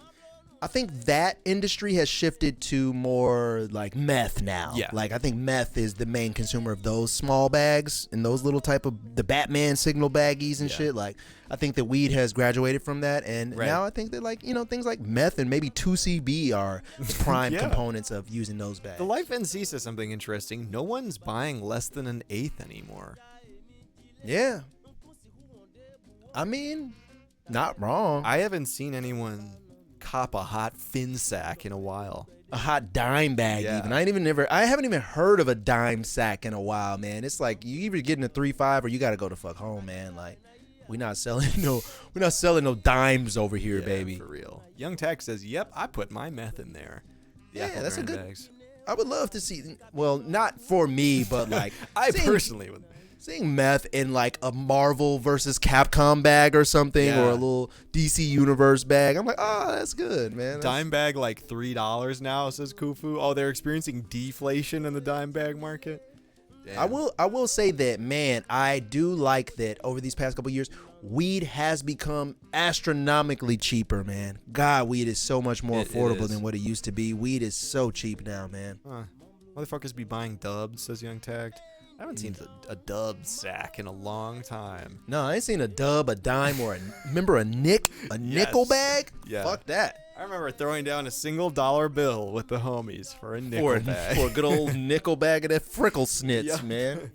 There's one dispensary by us that sells dime bags. Wow. Huh. Interesting. All right. Anyway, weed economics aside, I do have some damning news to report. Rick Ross is back in the news. Feds fine Rick Ross and family members for multiple Wingstop restaurant labor violations. Oh, man, Ross. Come on, baby. You're the chicken lord, man. Don't tell me you mistreating the common man / worker. Yep. He was fined for it federally, apparently. Let's see why. Wow. Multiple Ross. Wingstop locations in Mississippi run by Rick Ross and his family have been fined by the Department of Labor's Wage and Hour Division for several violations. On August 11th, the Department of Labor's Wage and Hour Division announced it collected $114,427 in back wages, liquidated damages, and civil penalties from 5 Wingstop locations in the state operated by Boss Wing Enterprises. $51,000 in back wages and liquidated damages for 244 workers were recovered, as well as an assessment of $62,753 in civil money penalties. Just penalties, Damn, man. man. The violations include forcing employees to illegally pay for safety training, uniforms, background checks, and cash register shortages. In some instances, this caused some employees' average hourly rates to fall below the federal minimum wage. Wow. God damn, man. He was really running a indentured servitude operation over there. He was running a little bit of a Slavery over Yo, there, it looks like, man. And there were record-keeping violations. They failed to maintain a record of employee hours worked and wage deductions. They discovered Boss Wings allowed a 15-year-old employee to work past 10 p.m. Oh my God, Rick Ross, man, he's 15. Restaurant industry employees work hard, often for low wages, and many depend on every dollar earned to make ends meet. Damn, this is actually fucking terrible, man. Man, dog, Rick Ross too busy giving haircuts to kids and raising cows and cattle to go check in on his Mississippi Wingstop employees because they're out there being 15 and shit, and they're out there not even getting minimum wage damn near on their paychecks, man. The Life NC says chicken slumlord. He definitely the chicken slumlord, man. I'm disappointed, man. Rick Ross has been in the media a lot lately, flexing and being big boss, big CEO guy lately, and to find out that he's not even paying his minimum wage employees a living wage right now, man. Yo, I'm disappointed, Ross. Shout out to any essential workers, people working in food service, fast food restaurants that may be watching the stream, man. Like, we talk about this regularly. That shit is a hard job, and you are the backbone of society. Like, deadass. Not doing a bit. Low wage workers, or as they're called federally, low skilled workers, which is extraordinarily insulting. You're like literally keeping society together. So thank you for your service. Like, genuinely. I do appreciate you for real, man. And man, Rick Ross, dude, like no more. At least he wasn't like there were like OSHA labor violations where he like made them like not wear a hard hat and like danger. There's live animals back there in the kitchen, man. There's live animals in the. I didn't know that they had real chickens back there. I thought it was just. I thought they was cooking them, but then I didn't know they was raising them and slanging them out there. Yeah, for real, dude. Better than rats and roaches, says Kufu. Wow. It's Wingstop, Owen. Yeah, I mean. Oh wait, what did I say? Oh, well, what'd you say? Buffalo Wild Wings or some shit? Their competitor, not a construction site. Yeah, that's what I was saying. Like, no. You gotta wear a hard hat at Wingstop, man. You never know what's gonna happen. Technically, yeah. Flossing his veneers with employees' unpaid wages. Havkeys said, "Prick boss." Nice play on words there. Thank you. Really love that. Well, that's Rick Ross not being exactly a fair CEO right now. Can we get the my homie told me to go into Wingstop to see some butt cheeks copy pasta going in the chat real quick. We can. Let me actually look for that. Let's see if I can find it in the glossary. Sorry. Zark Multidimensional Zebra, bro. Are you in the chat? Please, I need you to tell us what the fuck he meant.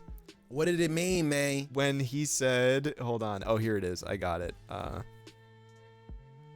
Why did he say, my boy just told me to walk into Wingstop to see some booty cheeks? Okay, emoji. Am I wrong for that? I think not. It was worth it. Laughing, crying emoji. Squeak, squeak.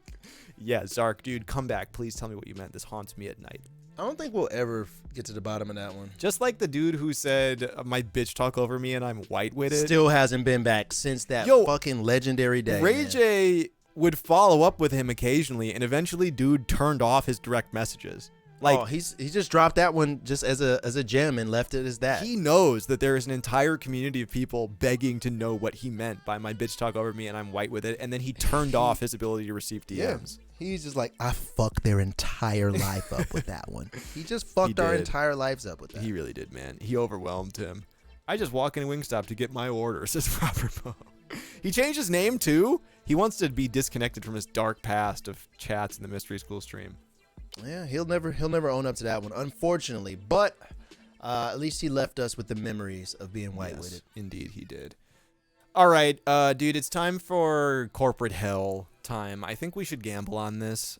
We got a lot of articles about the corporate hellscape of this day and age, and it's more specific than just the corporate hellscape because that's like daily life. You know what I mean? But these ones, the norm. These ones are deep cuts. I think we should gamble on this entire section.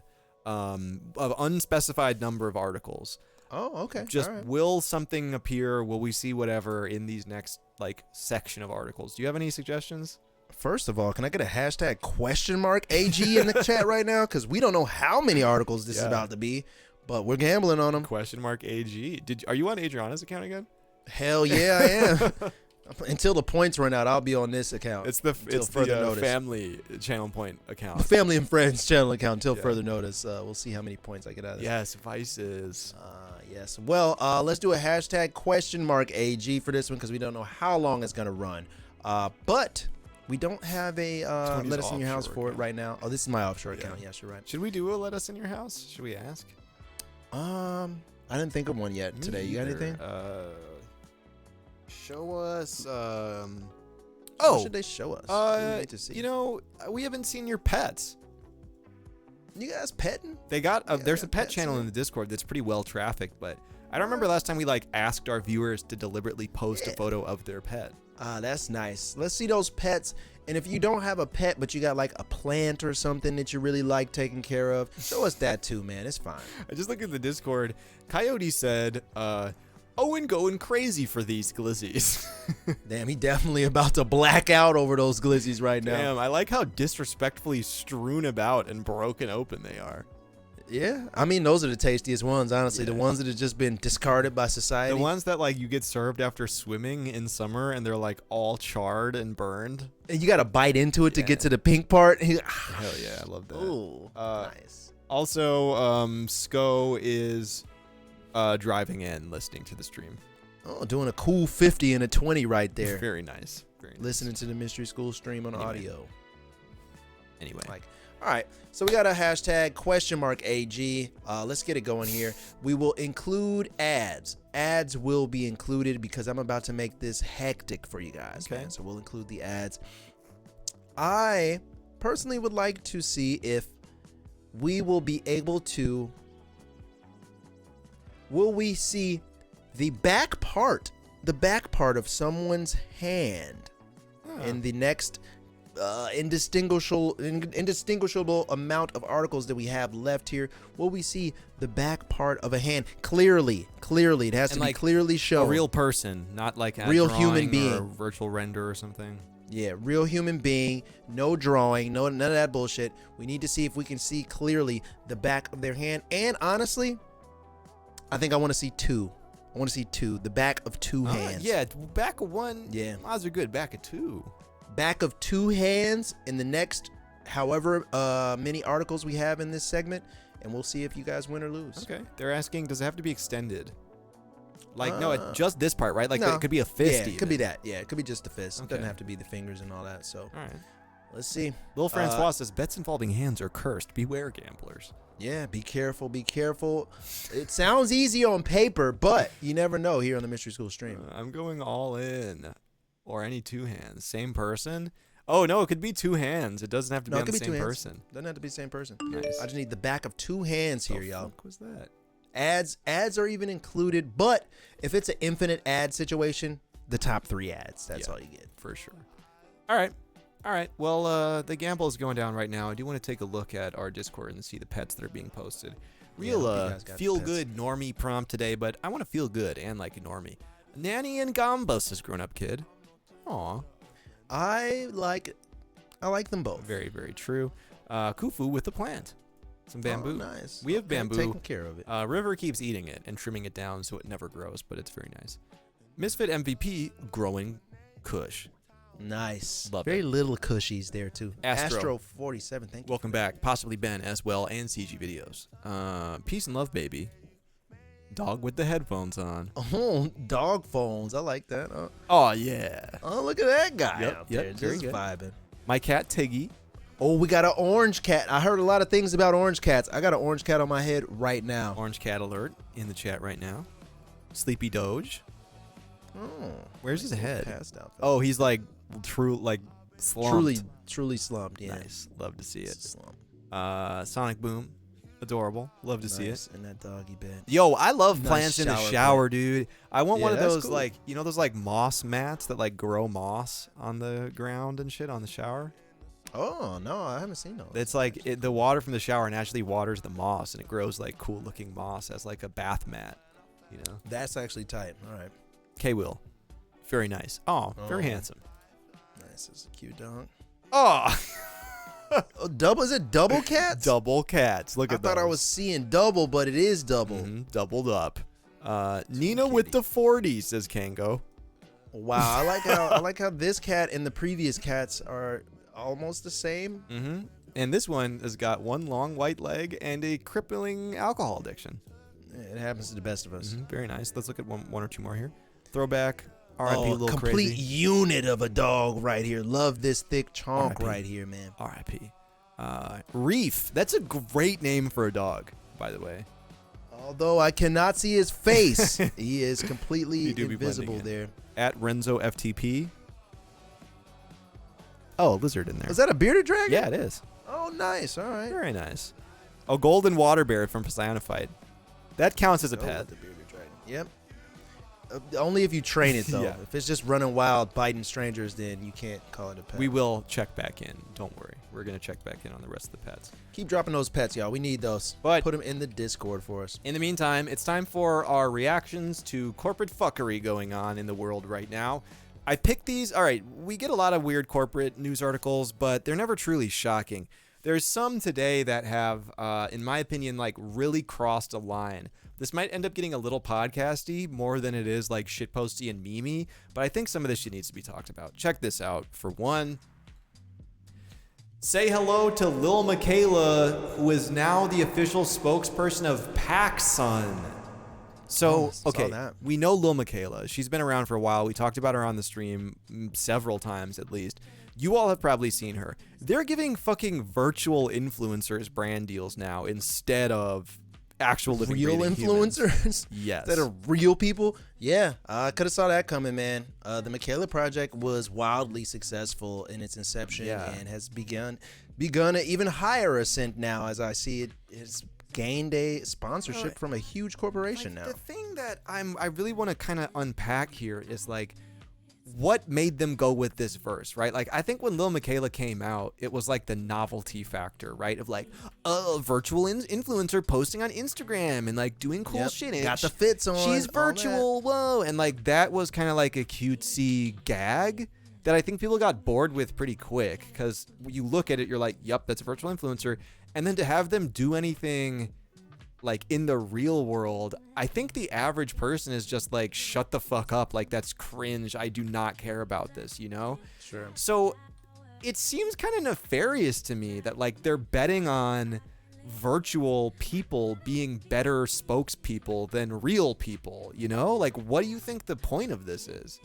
Honestly, I think that PacSun in general is not a smart company. They're just not. So you think it's just an Objectively. L all around? Yeah, it's just L. They're thinking that they're being smart, but they're just such a L-ass company that's just far behind, and they don't understand that the trend has already like sailed for this. Yeah. And they got $1 billion, so of course they're like, oh, we can pay for it and make it hot, you know, and do whatever. But Right. like, no, I don't really think genuinely that this will be the most engaging campaign that they've had before. I think that this will obviously raise some eyebrows, and people will be like, oh, that's weird, and look at it on Instagram and Twitter for a minute, but then Right. it'll probably just stop there. Look at this. As a fan of their fits, vibe, and vision, I couldn't be happier to partner up as we explore the future of fashion and culture looks like for a new generation. Like, I read this and I think to myself, shut the fuck up. Like, this is not a real person who said this. It's like a cringe, hyper-real sales campaign that will work worse than if it was just a real-life cringe influencer doing it. Yeah. And what makes it even worse is that Michaela, in its inception, was cooler than this and more Yeah, it was fashion forward at and least more like interesting. hip. Like PacSun, I'm not to diss PacSun or anything, because I would go get something from PacSun if Yeah, I just needed I something. have no beef with PacSun. Yeah, I have no beef with PacSun. Like, if they had something in there that I need, I'll go get that shit from PacSun. Like, they're a standard ass brand and standard ass store. Like, they don't suck. But like, Michaela, in the inception of this avatar, was very like fashion forward, like Billie Eilish cool. Yeah. Like doing cool ass Gucci shit and like, you know, all that very fashion forward kind of flair was there. And now that it's the PacSun deal, and she's not like ironically doing it or playing into it, she's like genuinely doing I it. am It's a like, shill for an Yeah. advertising company. it's kind of L It's- all yeah. around. I'm not gonna lie. Michaela has become a digital muse for PacSun, and we're thrilled to be working with a great example of a strong female advocate and inspiration. She's not a real woman. Yeah, they're taking this shit really seriously, and that's L. It's weird, dude. Like, I can't quite articulate what it is. It's more than what we're talking about right now. Like, something about this, maybe I'm just feeling reactionary today, but like feels very sinister to me. that like it's more efficient to create virtual people that represent some sort of perceived ideal to shill shit to you than it is to like use real humans as advertising. Like I get that, I understand that, but something about that is disturbing to me, man. I don't like this at all. And I don't think it's even about it being cheaper. I think that Right. Michaela is very expensive. Like they probably paid top dollar to get this digital ass influencer to do this shit. It just seems like you're saying it's just a little sinister. I don't know why. Yeah, I can't put they my chose finger on this beat here. It's like, you know, one of the things that I think we could do a whole podcast episode about that I don't want to talk too much about now because it's really interesting and deserves to be unpacked. AI art. Have you been seeing any of the tweets about the scandals going on with AI artists right now?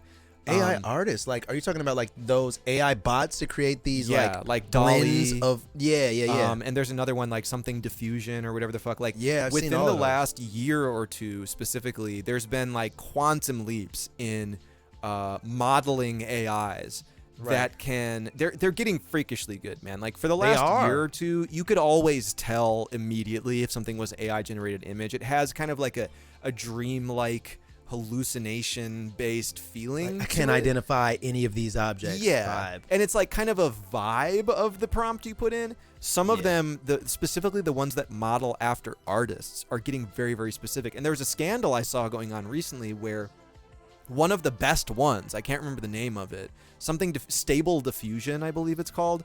I might be getting that wrong. Someone in chat might know. They trained the AI on data sets of a shitload of real people's lives work, you know, and like currently, not like Van Gogh and shit. I'm talking about like currently working modern artists, medium-sized modern artists doing like storyboard design and shit. And it's able to recreate shit like freakishly well directly from their styles, even down to like including the original artist's watermark on the photo. It's essentially like we're fucked. You can say like, you know, a pig with wings in the style of an artist's name. Right. And it's like, it's getting... I was getting to that point. We're a year or two away from it being like indistinguishable from the original artist's work. And there's this reaction starting to happen where people are like, yo, we need to really quickly create like some sort of there system. should be a legal system. I was about to say like for this. Some system of like digital ethics, essentially, that set out like how this can happen, what are the limits. One of the things people are asking for is like it has to be voluntary, like an artist has to volunteer their work to a model to let it train on them, because we're going to really quickly get to the point where you can essentially rip someone's life's work with a text prompt into AI and it'll spit out the image you want in their style with like 95% accuracy. You know, Ooh, this reminds me of happening. that it's like kind of this erasure of like human creativity, you know, and that might be really like a dire thing to say, or I might be freaking out a little bit, but that's what the Lil Michaela shit feels like to me, is like, get human artists and human creativity the fuck out of here. That's too expensive. They have real feelings. I want to print this shit out right now, you know? Yeah, I think that what you're saying, I think it's as basic as, well, not as basic as, but I think that what you're saying here is even more dangerous. Like, Michaela is not the danger. Right. Well, she's dangerous, but that's not the most dangerous part of this. The most dangerous part of this is what you're saying about these AIs learning a real artist's work in like a fucking month. They're learning their life's work in a month, and they're able to regurgitate that and spit that out. Then that's just going to turn into t-shirts and bootleg shops. That's just going to turn into NFTs, wallpapers. it's already happening. NFTs is going to turn into terrible, terrible, terrible things all over the place and completely wipe that artist off the fucking map and make them pointless really fast. Yeah. And that's going to continue to happen unless we figure out how to like gate this or police this shit, man, because that's really dangerous. And guess what's coming next, man? Audio, music. It's already happening. There's going to be no need for a fucking rapper. There's going to be no need for a singer, no need for a producer, no need for any of that shit. They're going to be like, all right, I want an AI that can do a Metro Boomin, Alchemist, Timbaland beat right now with classical Indian persuasion on it, and then they're going to be able to create that, and it's going to be banging, and then these producers are going to be able to just extract music from these AIs, and everything is going to be completely automated. We did an article on the stream, I think in 2019, where Spotify acquired an AI company that specialized in algorithmically generated beats. And there was a quote from the dude who was specifically referencing Metro Boomin type beats. That like trap music is completely algorithmic. It's like a question of probability. We can create models to make like indistinguishable and they can. replicas. So like that shit was years ago. This wave of like when this Lil Miquela shit started happening, it was still this novelty, right? That like, oh yeah, AI, it'll do something in the future, but people can't like wrap their heads around what. Right. This most recent wave of AI artists and the stable diffusion models and shit. This is the first time I saw artists in the comments saying like expressing genuine like dread, like they've been defeated, essentially saying like, I studied art like my whole life, you know, and essentially we're already at the point where I can type in a prompt to a bot and it will generate a novel idea with more skill than I can hope to achieve in my lifetime, you know? Yeah. So it's like, it's getting there, man. And this got like a little dystopian, a little Black Mirror. You are not kidding, dude. The music shit, I think we are 2 years away, is my prediction. We're 2 years away from like tools, publicly available tools that leverage AI to like rip styles like you were talking about, man. I think it's coming very, very soon.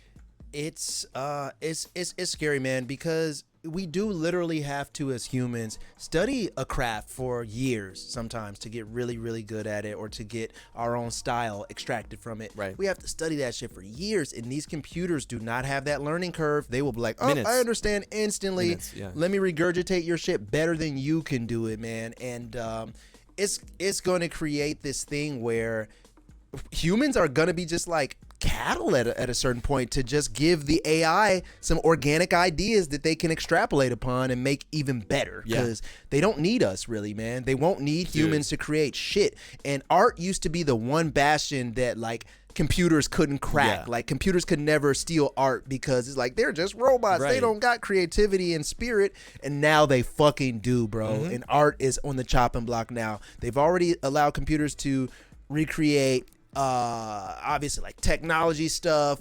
agriculture shit, regular business number crunching shit. They can do that in a heartbeat, man. And art was the last thing that computers couldn't steal from us, but it's honestly, getting there, dude. That's over. It's getting there. That day is over. I think we're a ways off. Like for the next couple of years, there's going to be like, if you look close enough at the details, you listen close enough, you're going to be able to see it was made by a machine. 5 years from now, shit, man. Well, like, okay, I see people tagging me in this in the chat. We actually have this article up next. It's going to get a little lighter from here. Don't worry. There's been several articles like this that haven't made it onto the stream. This one deserves getting talked about. Capitol Records signs AI-powered virtual rapper FN Mecca. Yup. This is not the first AI, like, virtual person that was signed to a label. There was a VTuber actually a couple weeks ago that got signed to a huge Interscope deal, I believe. This is a little bit different though, because this goes a little bit closer to the Lil Miquela side of things. We've talked about this creature on stream before. He's not a guy. So check it out. FN Mecca, a robot rapper powered by artificial intelligence with over 10 million followers on TikTok and more than 1 billion views on the platform, has inked a deal with Capitol Records. The new signing was reported by Music Business Worldwide last week. The same day, FN Mecca dropped his single for the label, a song called Florida Water that also features real-life rapper Gunna and gaming streamer Clicks. Well, questionable. Real-life rapper Gunner? I don't know if that's exactly true or false. Gunna could be a figment of our imagination. It was produced by Turbo. On the song, FN delivers verses like Tesla, Gucci, Cybertruck. I wreck that shit, don't give a fuck. Yeah, I mean, sounds like a #1 smash to me right now. What's to say that it's not? Though the vocals are performed by a real human being, those lyrics have apparently been generated by an AI. We've used AI to do sudden death in the past. FN Mecca was created by a Factory New, a virtual record label, who were the first to sign FN. The company's founder explained the company's process to MBW last year, saying they'd created AI technology that analyzes popular songs from specific genres. Based on that, he said, the technology generates suggestions for the building blocks of new songs, such as lyrical content, chords, melody, and tempo. So, dude, like, a couple years ago, people were theorizing about this, like, on some Black Mirror shit, and it seemed very far off. It seemed like, oh, yeah, well, maybe that'll happen eventually. But, like, this shit is the Trojan horse, man. This shit is the Trojan horse.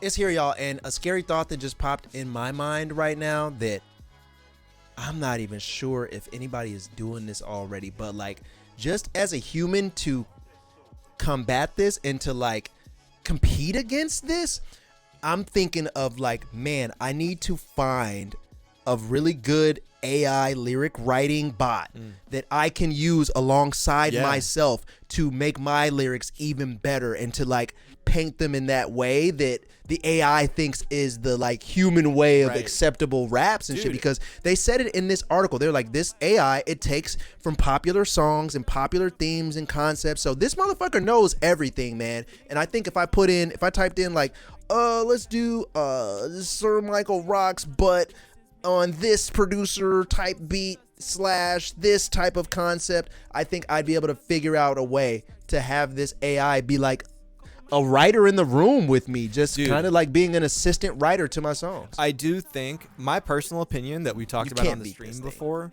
is that the future is what you're describing, that you use the AI as tools, essentially, that human creativity gets plugged in. And like, it's like how 30 years ago, no one could have understood how powerful VSTs are now. Like the plugins I use in Ableton that we're doing Sudden Death with, compared to 30 years ago, those are like godlike musical tools that like speed up processes so much that it was like inconceivable. I think it's just going to be like that I think in 10 years there will be literally AI VST plugins that like you play one of the things that's crazy to me that I've seen with music AI is like the AI can complete, like, so you play it a sample, let's say you got like 4 seconds of audio, it'll like complete the sample. You give it 4 seconds and it will make another 20 seconds with like the same instrumentation, the same texture, the same vinyl crackle, the same key chord progression.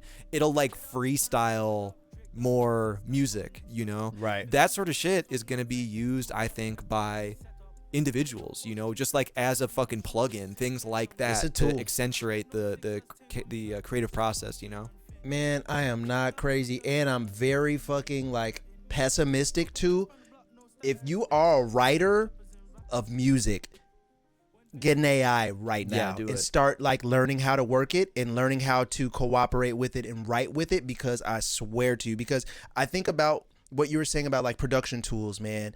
I remember there was no such thing as a chord finder. Like I don't even have to know how to play the fucking piano now. I can select certain chords and certain like note selections on the VST right now and sound like fucking Beethoven just by touching any key, dude. Like you can literally play like fucking Bach by touching any key if you put in the right combination on the chord finder, and that application will only be able to be used even in a higher amount when it comes to writing lyrics and recording songs and singing vocals and shit. Like get an AI writer, man. I'm seriously about to like after the stream figure out how to find one, and not in a like ghostwriting way, like I needed to write my lyrics, but to, like, just as a fucking plugin, as a tool now to help me like and to like have that upper leg on the competition, because there's gonna be people that are gonna be like so organic against this and like, oh no, that's not real hip hop, you can't do that, you can't write with a fucking robot. No, you're gonna fucking lose and you're gonna go obsolete if you don't learn how to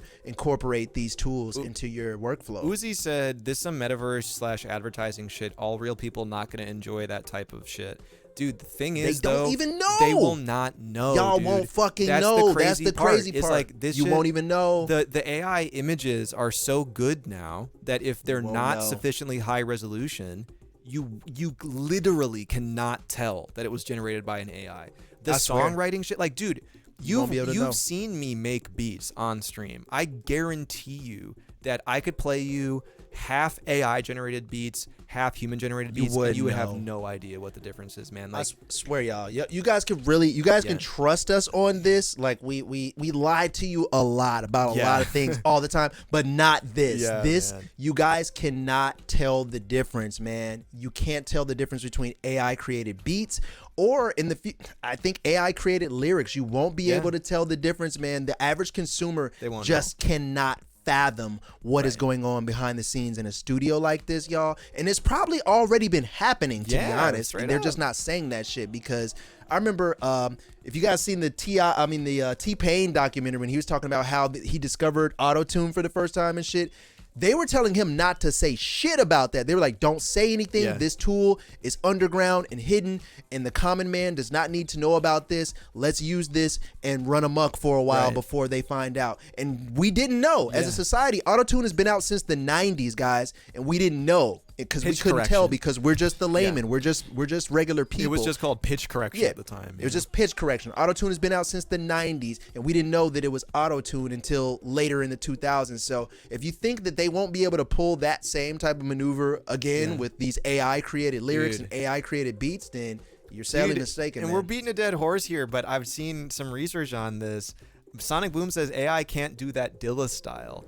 Dude, if you feed it source material, like at the end of the day, Dilla style is milliseconds delay on it will do it, man. The beats between the first and the first kick drum of each bar, man. You can that's how these AIs work, man. It's like you feed them a model, which is a huge data set. You feed them J Dilla's entire discography, and it will understand exactly the millisecond, the microsecond delay of the swing between the drums, and it will shit out loops that sound indistinguishable from J Dilla himself. And like, man, I think that it's already good enough. It's scary, man. It's already good enough that if you do a blind test and you say to someone, yo, here are 10 J Dilla songs that were previously undiscovered, and you put 5 real ones and you put 5 fake ones, people won't be able to tell a difference, man. It's like, it is so specific. We're talking about like unlimited computers, power, guys. Man. It's so crazy. These are really strong computers, y'all. Yeah. Like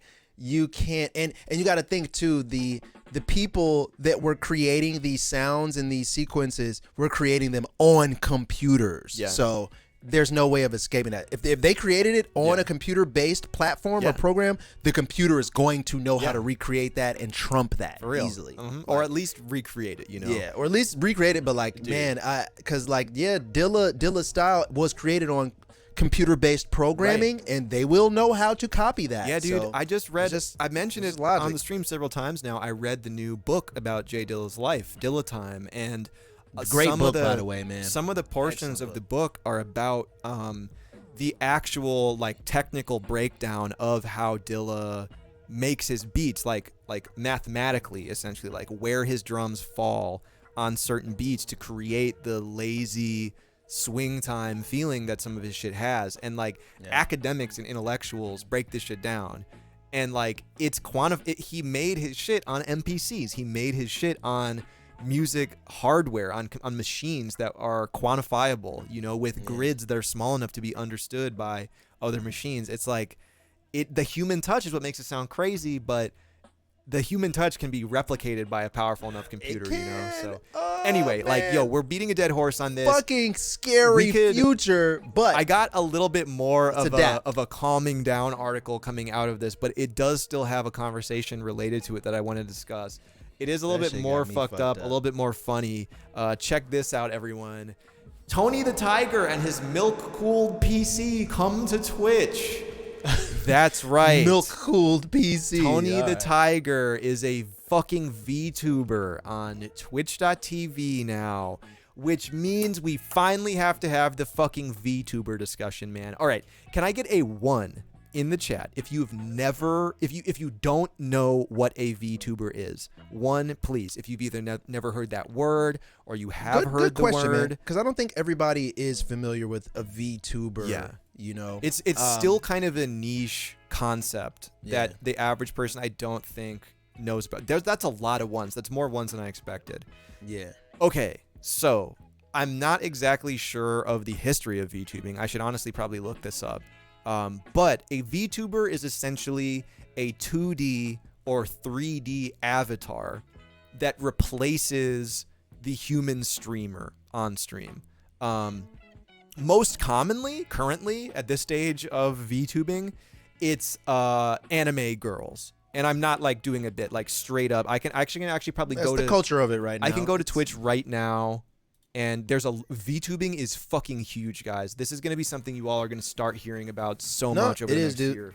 No, my 12-year-old niece is just fucking infatuated with VTubers, man. So that's all she watches and shows me that shit. Here's a perfect example. I hope I don't get hit with an ad. Here's a perfect example of a VTuber. Okay, so instead of a streamer, there's this anime girl here. Yeah. And you're using face tracking software to look at what the real person is doing, and the 2D or 3D avatar moves with you. This is a very popular VTuber, by the way. This person has 1.3 million followers. I've seen them for at least a year at this point.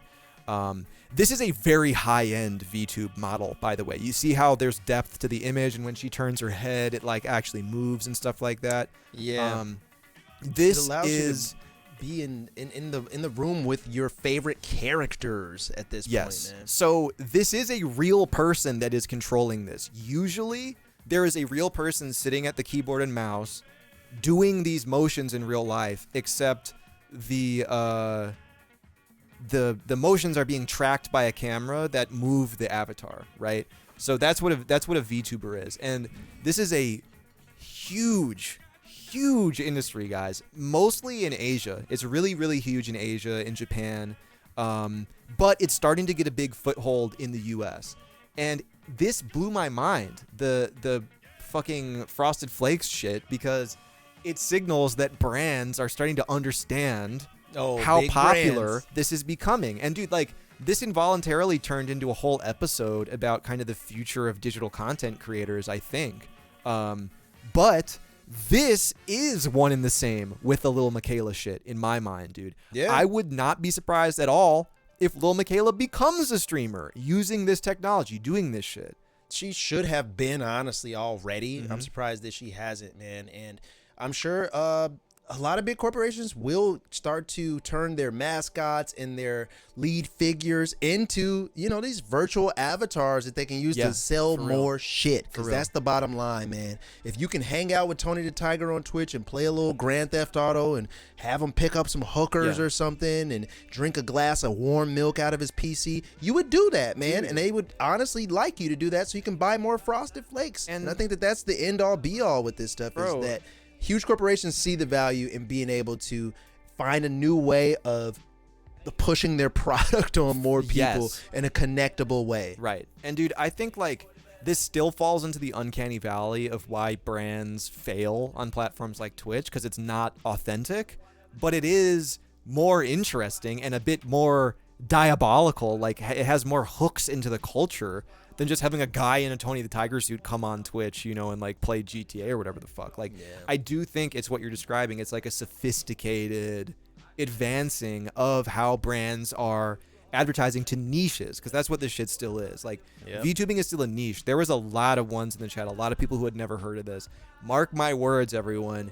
VTubing is going to be as big, if not bigger, culturally, like, of people hearing about it, talking about it, as like Ninja was when everyone learned about Twitch. They were like, oh, that guy Ninja is on Twitch, right? And he plays Fortnite or whatever the fuck. Like, it's going to be like that for VTubers. And I think VTubers actually, in my opinion, are going to be so much fucking bigger than real human streamers are on the platform, man. Like, dude, we could They're do characters. They can be literal characters, man. So this is something that like the West is lagging behind. I was watching some videos from Japan recently. There was a couple people doing IRL streams in Japan. There's like trucks that drive around Japan, like advertising trucks in the US that drive around Japan promoting VTuber boy bands, promoting VTuber single debuts. A VTuber just signed to Interscope Records. These people have massive followings. They're like entire industries similar to K-pop groups, for instance. That's the best analogy I can think of, is like this tightly branded, aesthetically controlled image, And dude, at first I had the reaction that I think most of our chatters have. Like, not to be a boomer, but I was like, why would people watch that? Similar to the reaction I had in 2011 or whatever when I learned about Twitch, where I was like, why would I watch people play video games? And then I did it, and I was like, oh, okay, I get this. I think, dude, you said it. It's like a character. I think that a character can be perfect, you know? A character can be ideal and never say the wrong thing and like have perfect skin all the time and transform into a fucking like robot, you know? Like whatever you want it to do. A character is so much more desirable than a real person is, you know, for a fandom, for someone you want to worship and hail, you know? Dude, like just wait for the Goku VTuber stream where it's the voice actor that plays Goku voicing the VTuber avatar, bro, and is playing games with you, talking shit, hanging out, shouting people out in chat. People will lose their fucking minds. It'll be over with, man. Like, wait till your favorite characters get VTuber avatars that you can interact with live online. It's like, a wrap, bro. Because we talk forever. We talk on the stream about our own motivations of why we started streaming, like the ability to form a community, live, real time, interacting.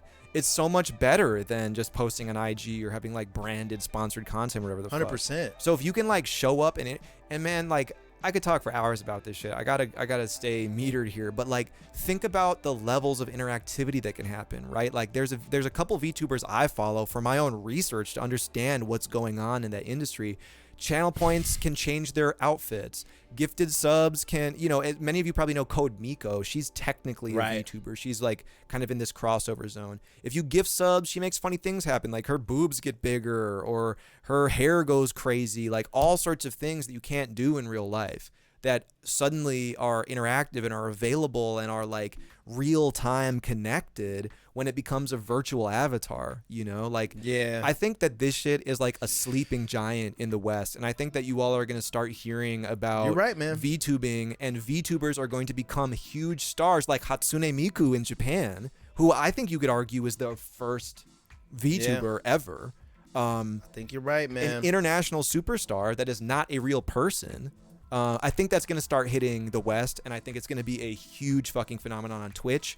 And it blows my mind that Frosted fucking Flakes are the first brand to recognize this out. They got so much money. They were like, wait a minute, that's great. Let's try to be VTubers, man. For real. And it's, man, dude, I just know that how much America and the West loves characters. And we love a hero. We love a icon. We love an avatar a lot, y'all. Like, we love that shit. So once that injects itself into the DNA of American media and culture, it's a wrap, dude. It's you crazy. can get your favorite characters. Like, imagine the Sugar Smacks crackhead frog, even, man. Like, if he was VTubing with that same dumbass voice and he can do all those things and you can talk to him and hang out, like, people will get a kick out of that. People would fucking love it, dude. And I think that it's gonna get hooks everywhere. I think the main place that VTubers have the most influence are anime communities. You know, places like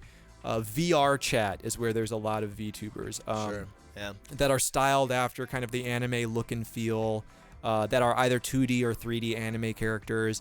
That hasn't even hit the West yet, and there are so like weebs in America are like an exponentially rising demographic over the years. You know, like that's where it's gonna hit first, and that's where it's already hitting. VTubers like Iron Mouse, who I think, correct me if I'm wrong, I think Iron Mouse was recently the most subscribed to streamer ever, beating like Ninja. Man. I'm talking like 150,000 subs or something. She broke the record of anyone's, at least any female streamer. But I think maybe the most subscribed to person ever. Like, that's how big these people's fan bases are getting, you know? Yeah, it's gonna be extreme, man. The West, we love an icon, we love an avatar, we love a character.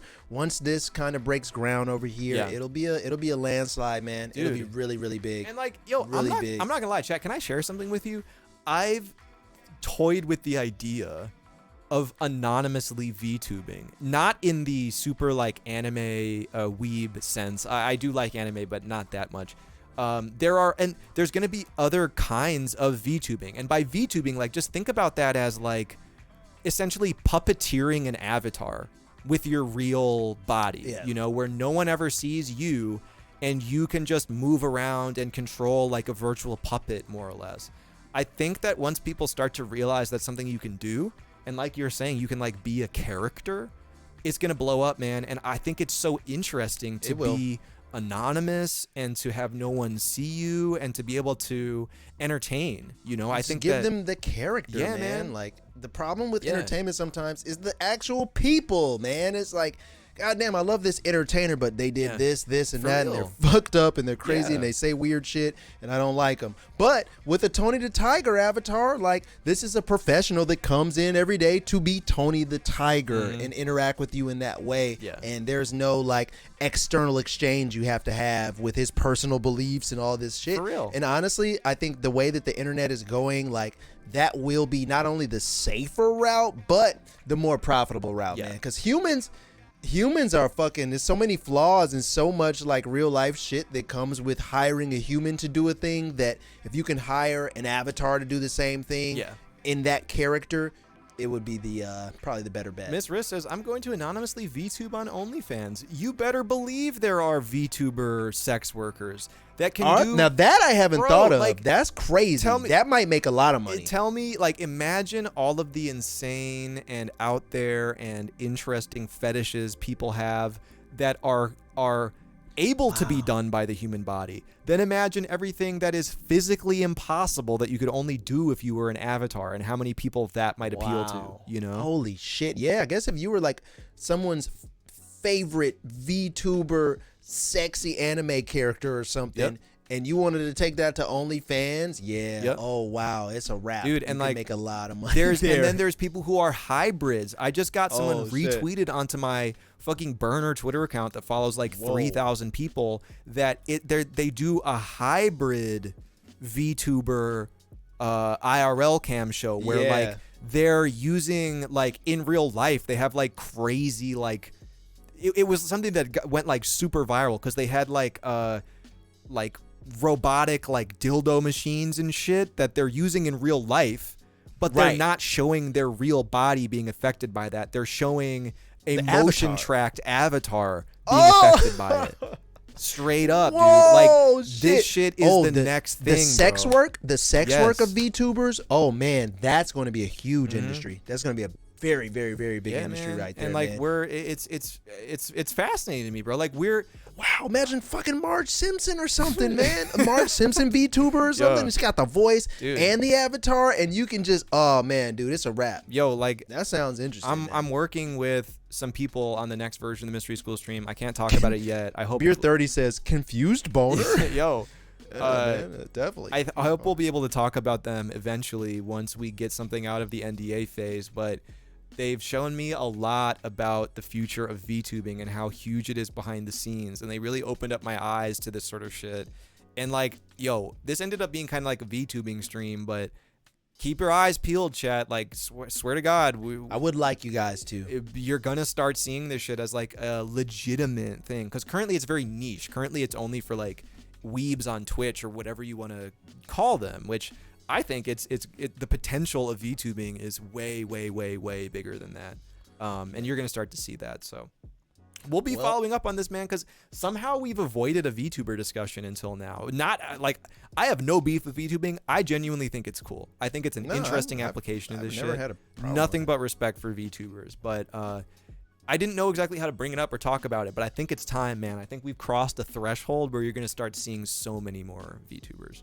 Yeah, and it's gonna start crossing into like the mainstream Yeah. too. Like it's gonna graduate from Right. that kind of underground vibe that it Right. has so far, and you'll start to see it like Tony the Tiger. Honestly, that's probably the first big step into this Yeah. from a major corporation. So Yeah. it'll be around, man. And I just know how people in the West think. We love a fucking character. Yeah, We man. love icon and avatar. We love that shit. So if our favorite icons, avatars, and characters are able to be VTuber personalities, people are gonna flock to that shit, y'all. Like Dude. they flock to way For crazier real. things, Yeah. man. Like this is gonna happen. It's gonna happen. It's already happening. These people are making millions of dollars.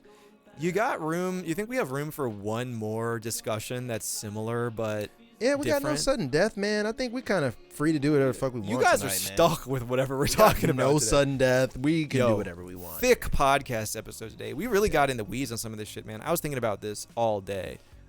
Yo, Ari X says, but won't it take many more creators to create a single VTuber? You can get them on Fiverr, dude. Like, depending on the level of quality you want, depending on how complex you want the model to be, you can get a VTube avatar for like $50 on Fiverr. I know someone who aided in the commission of a VTube avatar that cost $7,000, I think, based on the level of complexity, you know? Sonic Boom says this is really interesting. This is really interesting. Like, I'm honestly learning a lot about this and thinking of this in a different way tonight, because I've been aware of VTubing for a while too, and I haven't thought of the other applications that it could have. And now that we're talking about how it can come into the West, it's got me thinking a lot, man. Like, there is a world here where humans don't have to do anything, man. Right. You can just completely employ AIs and avatars to completely take over the entertainment sphere of things here, and it'll make a ton of money, because honestly, I think people like fucking characters more than real people at this point. They're more perfect, dude. If you're a fan, if you're into fandom, that's why people like, you know, this is a huge generalization. Only respect for our K-pop fans in the audience. But, like, I think that that's a reason why people like K-pop stars. They're perfect, you know? Like, these are perfect, almost like engineered groups of people that are flawless all the time, you know? And I think the logical extreme of that is avatars. Did that Hot Chip ad count for the gamble? Yes, there were 2 hands visible in the first article we talked about here. So yeah, anyway, someone asked, is it just animation? No, it's like 3D rigging, essentially, because the way that it works is like there's apps or there's rigs that you physically wear on your body, like little bands you wear on your body that send the signals to the computer to make your hands and shit move. It's more like creating a character for a video game and less like animating, you know? But anyway, so, okay, that's the VTuber talk. I'm personally interested in it. I'm working with some people that work in VTubing. It's very interesting to me. So we'll probably talk about that more in the future. We have time for one final discussion today that I was captivated by. I initially wanted to show this as a meme just to point and laugh at it. And then it got me thinking. And I think we need to talk about this together. And that thing is the fucking state of Fortnite right now, bro. Oh, man. I haven't checked in on Fortnite in a bit, but I have seen the recent influx of popular pop culture characters that they've been offering as, you know, DLC. Currently, here, you can be in a Fortnite lobby with the Joker, Marshmallow, Rick Sanchez, Darth Vader, LeBron James, John Cena, Spider-Man, Ryu from Street Fighter, Kratos from God of War, the fucking demigod, something from Stranger Things, Halo fucking character, Master Chief. Oh, Master Chief is back there. Yeah, there we go. Yes. So, like, dude, okay, this is funny. It's cringe. It's weird. Haha. Batman Kamehameha Rick Sanchez and then hit the whoa, right? Marshmallow fucking shot him with an AK. That is funny. Bro. It's crazy. Woo woo. The reason I wanted to talk about this, man, is like, and I know that some people will think I'm like thinking too much about this or looking too far into this.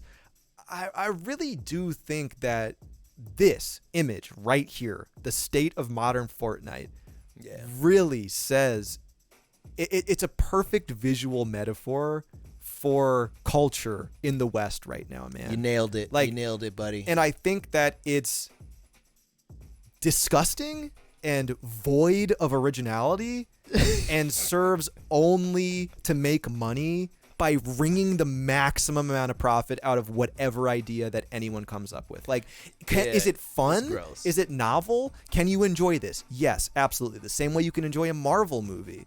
But that's also the fucking problem with Marvel movies, man. That shit has caused irreparable brain rot, in my opinion. And don't get me wrong, I enjoy Marvel movies, man. I watch all of them. I think that is a fun time. But now we live in this world, like, where everything has to be a cinematic universe. Everything has to have a crossover. Everything has to have, like, branded linking potential, you know, dude? The multiverse. I think that it's so, like, just bankrupt, man. Like, it's really, this is the logical fucking extreme, bro. It sucks. I mean, right? It's a nauseating thing to imagine and look at, man. And I know it makes tons of money, but it's very scary that, like, money pushes us to this, man. Because Goku and Batman are here, Joker's here. They all got a fucking AR-15. They all got a Glock. Ryu's here driving a car and shit, and it's like these intellectual properties are all being just, sold off to Fortnite for large amounts of money. I'm sure they're all getting paid handsomely, man. But like, what does disturb me a little bit about this is just like, we don't care. It's like that Fortnite McDonald's Travis Scott Xbox joke that we made a long time ago. Yeah. It's like just combining everything into one is kind of nasty, and it's a dirty thing. Like, this seems like illegal porn to me. Like, I don't like the image of this. Dude, so to what you're describing, to my disgust at this, Kafka says, I question though, are we the old men yelling at clouds right now?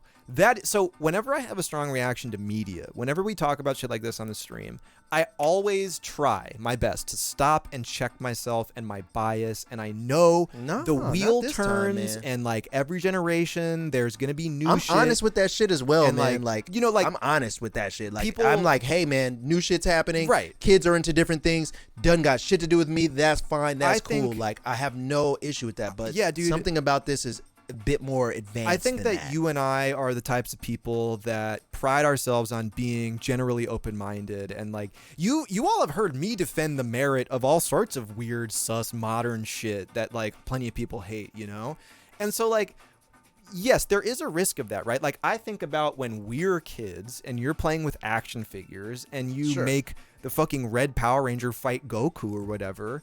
And then your friend brings over Batman, and then someone has a G.I. Joe. Like, same difference, right? And like, that's a way that kids are externalizing that sort of thing now, I guess. Is like, maybe, yeah, I guess maybe Fortnite, is this, maybe it's maybe this is what they're doing. Maybe they're just doing the action figure thing right now. I do think that is a relevant argument against what we're describing. I do think that, oh, well, don't think too hard about it. Kids are, it's like Higher for Anxiety just said, it's like a virtual toy box. Because they don't play with toys anymore, so this is their toy. That argument. I do think that is not only relevant, but it also, there's an argument to me that that's a good thing, right? That like, we were all doing that in our imagination anyway. We were all making the action figures fight together.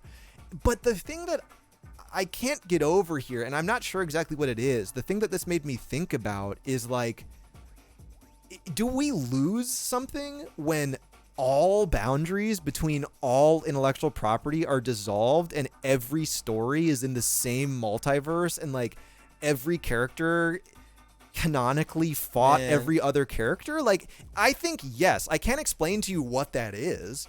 And I think any more than that, and I will be the old man yelling at cloud, but something about this feels like perverse to me, the way that Fortnite specifically has made it this like money wringing financial incentive to do that. You know what I mean? That's the disgusting part about it, for sure. It's definitely the money wringing part that makes it weird.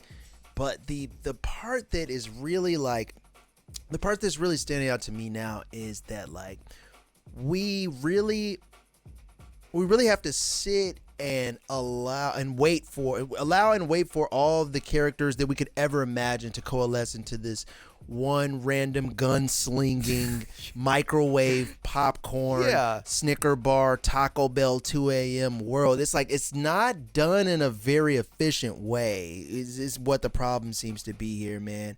And I think that as far as like all these characters mixing together goes, it's like action figures, but it's still weird a little bit, man. It's still weird. I just want to hold on. I got to gather my thoughts, man. You go ahead, man. I'm trying to figure out what I'm seeing here. Young man here. So the old head argument is out the window in my case, but is it just me, or does Fortnite feel like some sort of violent indoctrination / desensitization for children, further providing an outlet for violence without consequences hidden behind their favorite properties? Providing an outlet for them to blow each other away with FNNs and MP5s under the guise of cute, colorful visuals and high scores for premiering combat and conflict. So, like, yeah, dude, I think that's a relevant point, too. The fact that it's not just like, Goku and Batman appeared in the same world and, like, they're gonna do a mystery or something. It's like, they have fucking guns. They are shooting each other and, like, killing each other and murdering each other, which I guess you could say we were doing with action figures when we were kids. I really do think the toy box analogy holds water. Oh, I got it. This gives me It just gives me Sonic Obama, Spider-Man 3000 vibes. Yeah, and that's yeah. bootleg as fuck. Like, Bootleg, it's just yeah. it just gives me bootleg ass like Right. we don't have copyright laws over here type Damn, vibe. Sonic and it's like Obama vibes. it just gives me that feeling, which is a little nauseating and weird, man. And I understand, like, oh, these are a bunch of companies and properties that, you know, have been popping for decades now. Goku, Spider-Man, fucking Batman. Like, these companies have been popping for years, and they're probably like, yeah, we'll sell our fucking likeness to whoever has the fucking money because we've been popping for 80 years now. It doesn't matter. And it just gives me, like, kind of that little sickly flea market vibe right now. That looks, Fortnite is a rich ass company, but this looks broke. You know what I mean? Corny, like this looks broke and perverse. It looks like we are at a fucking like swap meet, bro. Like it looks like a bunch of bootleg ass clothes put together. Crazy comparison. I can't really get a authentic vibe from any of these characters. I don't think that any of them are the real version of who they claim to be. Like this Goku fake as fuck. This is not the real Naruto. This is the drunk ass Batman. This is a drunk Marshmallow. Like I can't really get a genuine vibe from any of these characters, and it diminishes the allure that I had for all these characters when they stand here like this next to each other. I think that is what it is for me too. That's at the end of the day like our personal feelings about it. That like I feel the same thing. That it does look like a swap meet ass like bootleg action figure with the wrong color ass display going on here. Where I'm like, that is not the real licensed Goku action figure right there. Yeah. And you know, that is the feeling that I got, that it does seem like Dragon Ball Z as a franchise now feels a little less cool to me now that he's fighting fucking Marshmallow. Ryu has been slutted out to several games in the past couple years. I'm starting to feel a little weird about Ryu. I'm like, dude, like you own like 12 different games that aren't Street Fighter, man. Like, and what's the fucking deal, bro? I guess at the end of the day, it does raise the question of like who the target demographic is. And I think that a lot of this can be explained away by the toy box analogy that like, bro, this is a game for kids. They just want to see Batman fucking fight Naruto and the Demogorgon from Stranger Things. And like, honestly, I just accept that face value. Like we can unpack other implications about the fact that they like have guns and whatever, but that's a whole other conversation. I think for us as somewhat media literate adults, it's everything else that we're talking about. It's the like devaluing of brands that previously meant something to us, story, and it's not brands, right? Like all of these characters, Goku and Naruto, like yes, they have some sort of artistic story that they existed in, but they are also brands trying to make money and monetize their assets. At the end of the day, they're all brands trying to make some money, man. They're all brands trying to make money, you know? But the original creative intent of it, or at least the part that resonates with us, I think, as adults that grew up with these franchises, it does feel watered down. It does feel re-rocked to see all of these characters slutted out, their IP slutted out. It feel like some Westworld shit where their brains aren't there. They're just like hosts. They're just like husks of their former selves being pushed into a new game mindlessly to just do some shit, which is fine, man. Like I am totally a person that lives in late stage capitalism. I understand every part of it, and I understand how crazy it gets. And yeah, this is a part of it, so I get it. But it's just like, it doesn't feel good. Does it feel good? No, it doesn't feel great. But I understand. Like, yeah, these are fucking entities that are meant to make some money for their brand. And so yeah, however they do that, they got to do it. Fucking Fortnite, man. Like, if you think it's not that serious, you know, I'm not gonna argue with you, man. Like, this is just genuinely, I think, how we feel about it as like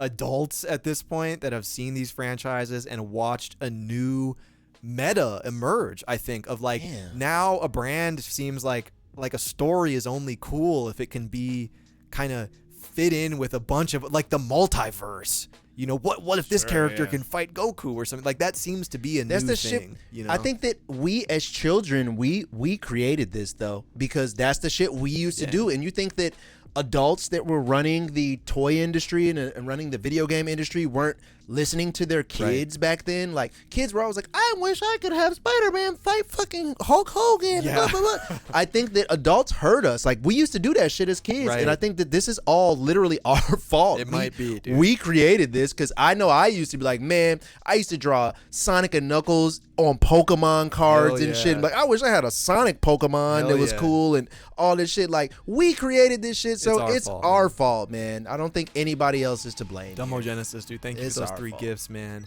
Thank you, Dumbo One last doomer take from Ionosaurus Rex here that I cannot help but agree with. Tying a kid's imagination and playful growth with brands and the physics of Fortnite feels like it could be suffocating. Creating a world of your own is now just sifting through the premium shop on Fortnite. Yeah. Yo, so like that statement is where I personally lose the thread on how much of an old man I'm being. Like, you know, I think the counter argument to that is like, well, previously you sifted through the aisles of Toys R Us. And like, I don't know. I don't know if that holds more water. I can't help but agree with you, you know, but it's all brands at the end of the day. And it starts to make me feel a little confused. And I think, well, go for it. All my boomers in the chat too. I think there was a start with this with Jason versus Freddy. I think that kind of kicked off a lot of this shit. Like that concept of like, man, I want this crossover. I want these worlds to combine. I want these worlds to cross over into each other that haven't crossed over. And Jason versus Freddy a long time ago, that was like their first attempt at it. I think we're gonna get so much more of that for the next 10 years, man. So many more crossovers, so many more collabs that we thought couldn't happen. Like literally even in fashion, the same thing is happening. Balenciaga Gucci, Adidas Gucci right now. Everybody's collabing and turning into these dream collabs that you wish could have happened 10, 20 years ago, but now they're broke enough to be like, oh shit, we should do what the people are asking us to do or we're going to go bankrupt. So I think that these companies are just wisening up and playing capitalism. And they're like, hey, you want this? Let's make a merger with fucking Marvel and make Spider-Man fight fucking Ryu. So, you know, I think that all the brand shit, the capitalism shit aside, I think that there's arguments for kind of both sides on whether this is good, bad, or neutral, really, or if it's just like a natural manifestation of kind of what happens anyway. And we could talk for hours more about this. Like, this is very interesting to me, man. Like, what this does to our collective imagination, if anything.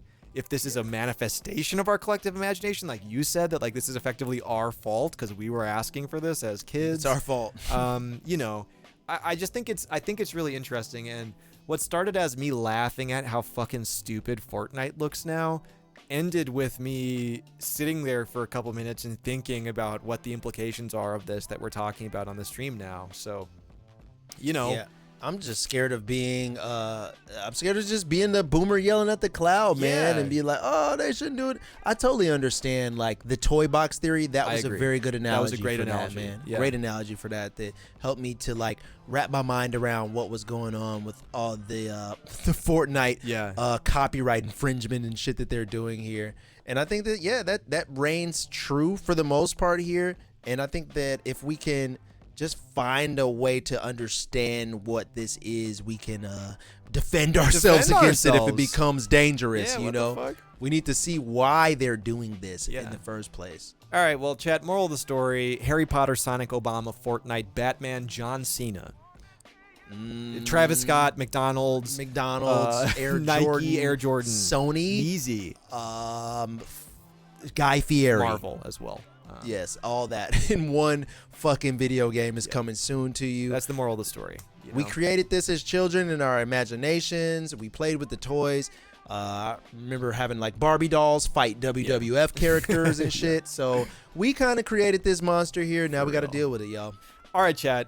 That's where we're going to end the stream tonight. Honestly, a robust, girthy podcast episode tonight, man. We hit some really like cutting deep conversations here about some of the shit that we like on the stream. It's been a little while since we did a explicitly non-shitposty later half of the Mystery School stream, and dude, I enjoyed it, man. Chat, if you wouldn't mind, can we get a question mark if you enjoyed the more podcasty episode today? I like the balance of episodes, man. I like the yin and the yang of the Mystery School stream, you know? I like you guys' insight too, man. There were some very good takes. There were some great takes. People were really like giving me things to contemplate, especially with this, Yeah. with this last article and stuff, man. For People real, really man. giving me different directions to fucking think about this stuff. Because at first you want to just be like, oh, hate, I'm mad, I don't Yeah. like it. But no, there is logic behind a lot of this, and there are reasons why this is happening that you guys in the chat have expressed. Ray J says, Lil Michaela X Capital One. Hell yeah. I mean, Lil Michaela X OnlyFans got to be coming It's on the sooner way. than later, man. It's on the Because way. I can tell you at least 10 guys on the, on my fingers here that would love to have sex with that avatar. Absolutely. FN know. Mecca, Jackson Hewitt. Nice. Yeah. All right. Well, chat, that's it for the stream today. Once again, the night school tickets are now on sale. If you want to come see a live recording of the Mystery School show Live. in person in Chicago, Illinois at Real Talia life. Hall, in addition to a Cool Kids performance, special guests, Dinner? DJ set maybe Drinks? for me, and What? potentially even a dinner catered by Chuck English himself. What do you want? Check out the Cool Kids social media or his socials or Chuck's socials. We're going to have more info about whether or not. CoolXKids.com as well Yes. has the ticket link if you want to grab those tickets for that. Yes. Yeah, it'll be a fully fleshed out experience of a night, man. And you'll be able to grab some premium unreleased Mariani before it even drops. I think that's probably the biggest ad buy of tonight, man. Yeah. You get the fucking Mariani before anybody gets So it. we'll have some more information to share too about Night School, like to what extent it'll be streaming and all that sort of stuff as we get closer. We'll let you know here on the stream, and we'll keep you updated in the Discord. So also, if you can't make it to Chicago, don't worry. We also said that starting early next year, Night School is hopefully wanna going to be wait. in other cities as well. Okay, so don't triple mortgage your house. Don't take out 5 new credit cards just to come to the one and only Mystery School meetup here. There Or will be other you'll events. have to wait. You'll have to wait until next year. Yes. But September 24th is the first one in Chicago. If you can make if you got the means, or if you got the geographical location that's near there, come on by, man. We would love We'll to be see you here. there. We'd love to see We you would guys. love to see I would love to see a lot of you guys IRL Yeah. in real life. Let's fucking take some pics. Let's fucking hang out. Just don't we hurt got yourself. Cool gear. Don't hurt yourself. or your financial future. Or don't hurt your pockets. Yeah. Most Credit importantly, don't hurt score, your pockets and stuff. Also, Javi817 says, yo, just came on the stream for my first day of my new job. Hashtag go, local- Javi. Yo, W, man. Congratulations. Big W, new jobs in the chat, Congratulations, man. Already sold someone else's bussy for the ticket, says Ari Flux. Smart. Already planning ahead. But yeah, September 24th is the date in Chicago, Thalia Hall, man. If you guys are anywhere in the geographical region of Chicago, make sure you come by, man. Yes. We'd love to see you there. All right, everyone. That's it for us. Thank you so much for sticking around for the podcast episode. I personally had a good time airing my grievances against apps, AI, digital influencers, and Fortnite on tonight's stream. Somebody's got to defend Someone's- us against them. Someone's got to do it, you know? So, Yeah. we are back on Friday. If you're not already in the Mystery School Discord, we do ask that you join, because everything we talked about on the stream tonight, minus that Fortnite picture, came from the stream news section. If you see things you want us to talk about, you see things that you think might spark a random spirited conversation about the nature of the internet and technology, or you just see a haha funny pee pee poo poo meme, make sure to drop it in the Mystery School Discord. We might talk about it on the stream, might even make a song about it on days that we do sudden death. So we love to see you in there. Let's do it, man. All right, the raids resume on Friday. We're going to get the hell out of here. We hope that you have a great rest of your night. Hope that you have a great day tomorrow. Stay safe. Stay healthy. We love you. Peace out. That's right, guys. We'll see you on Friday.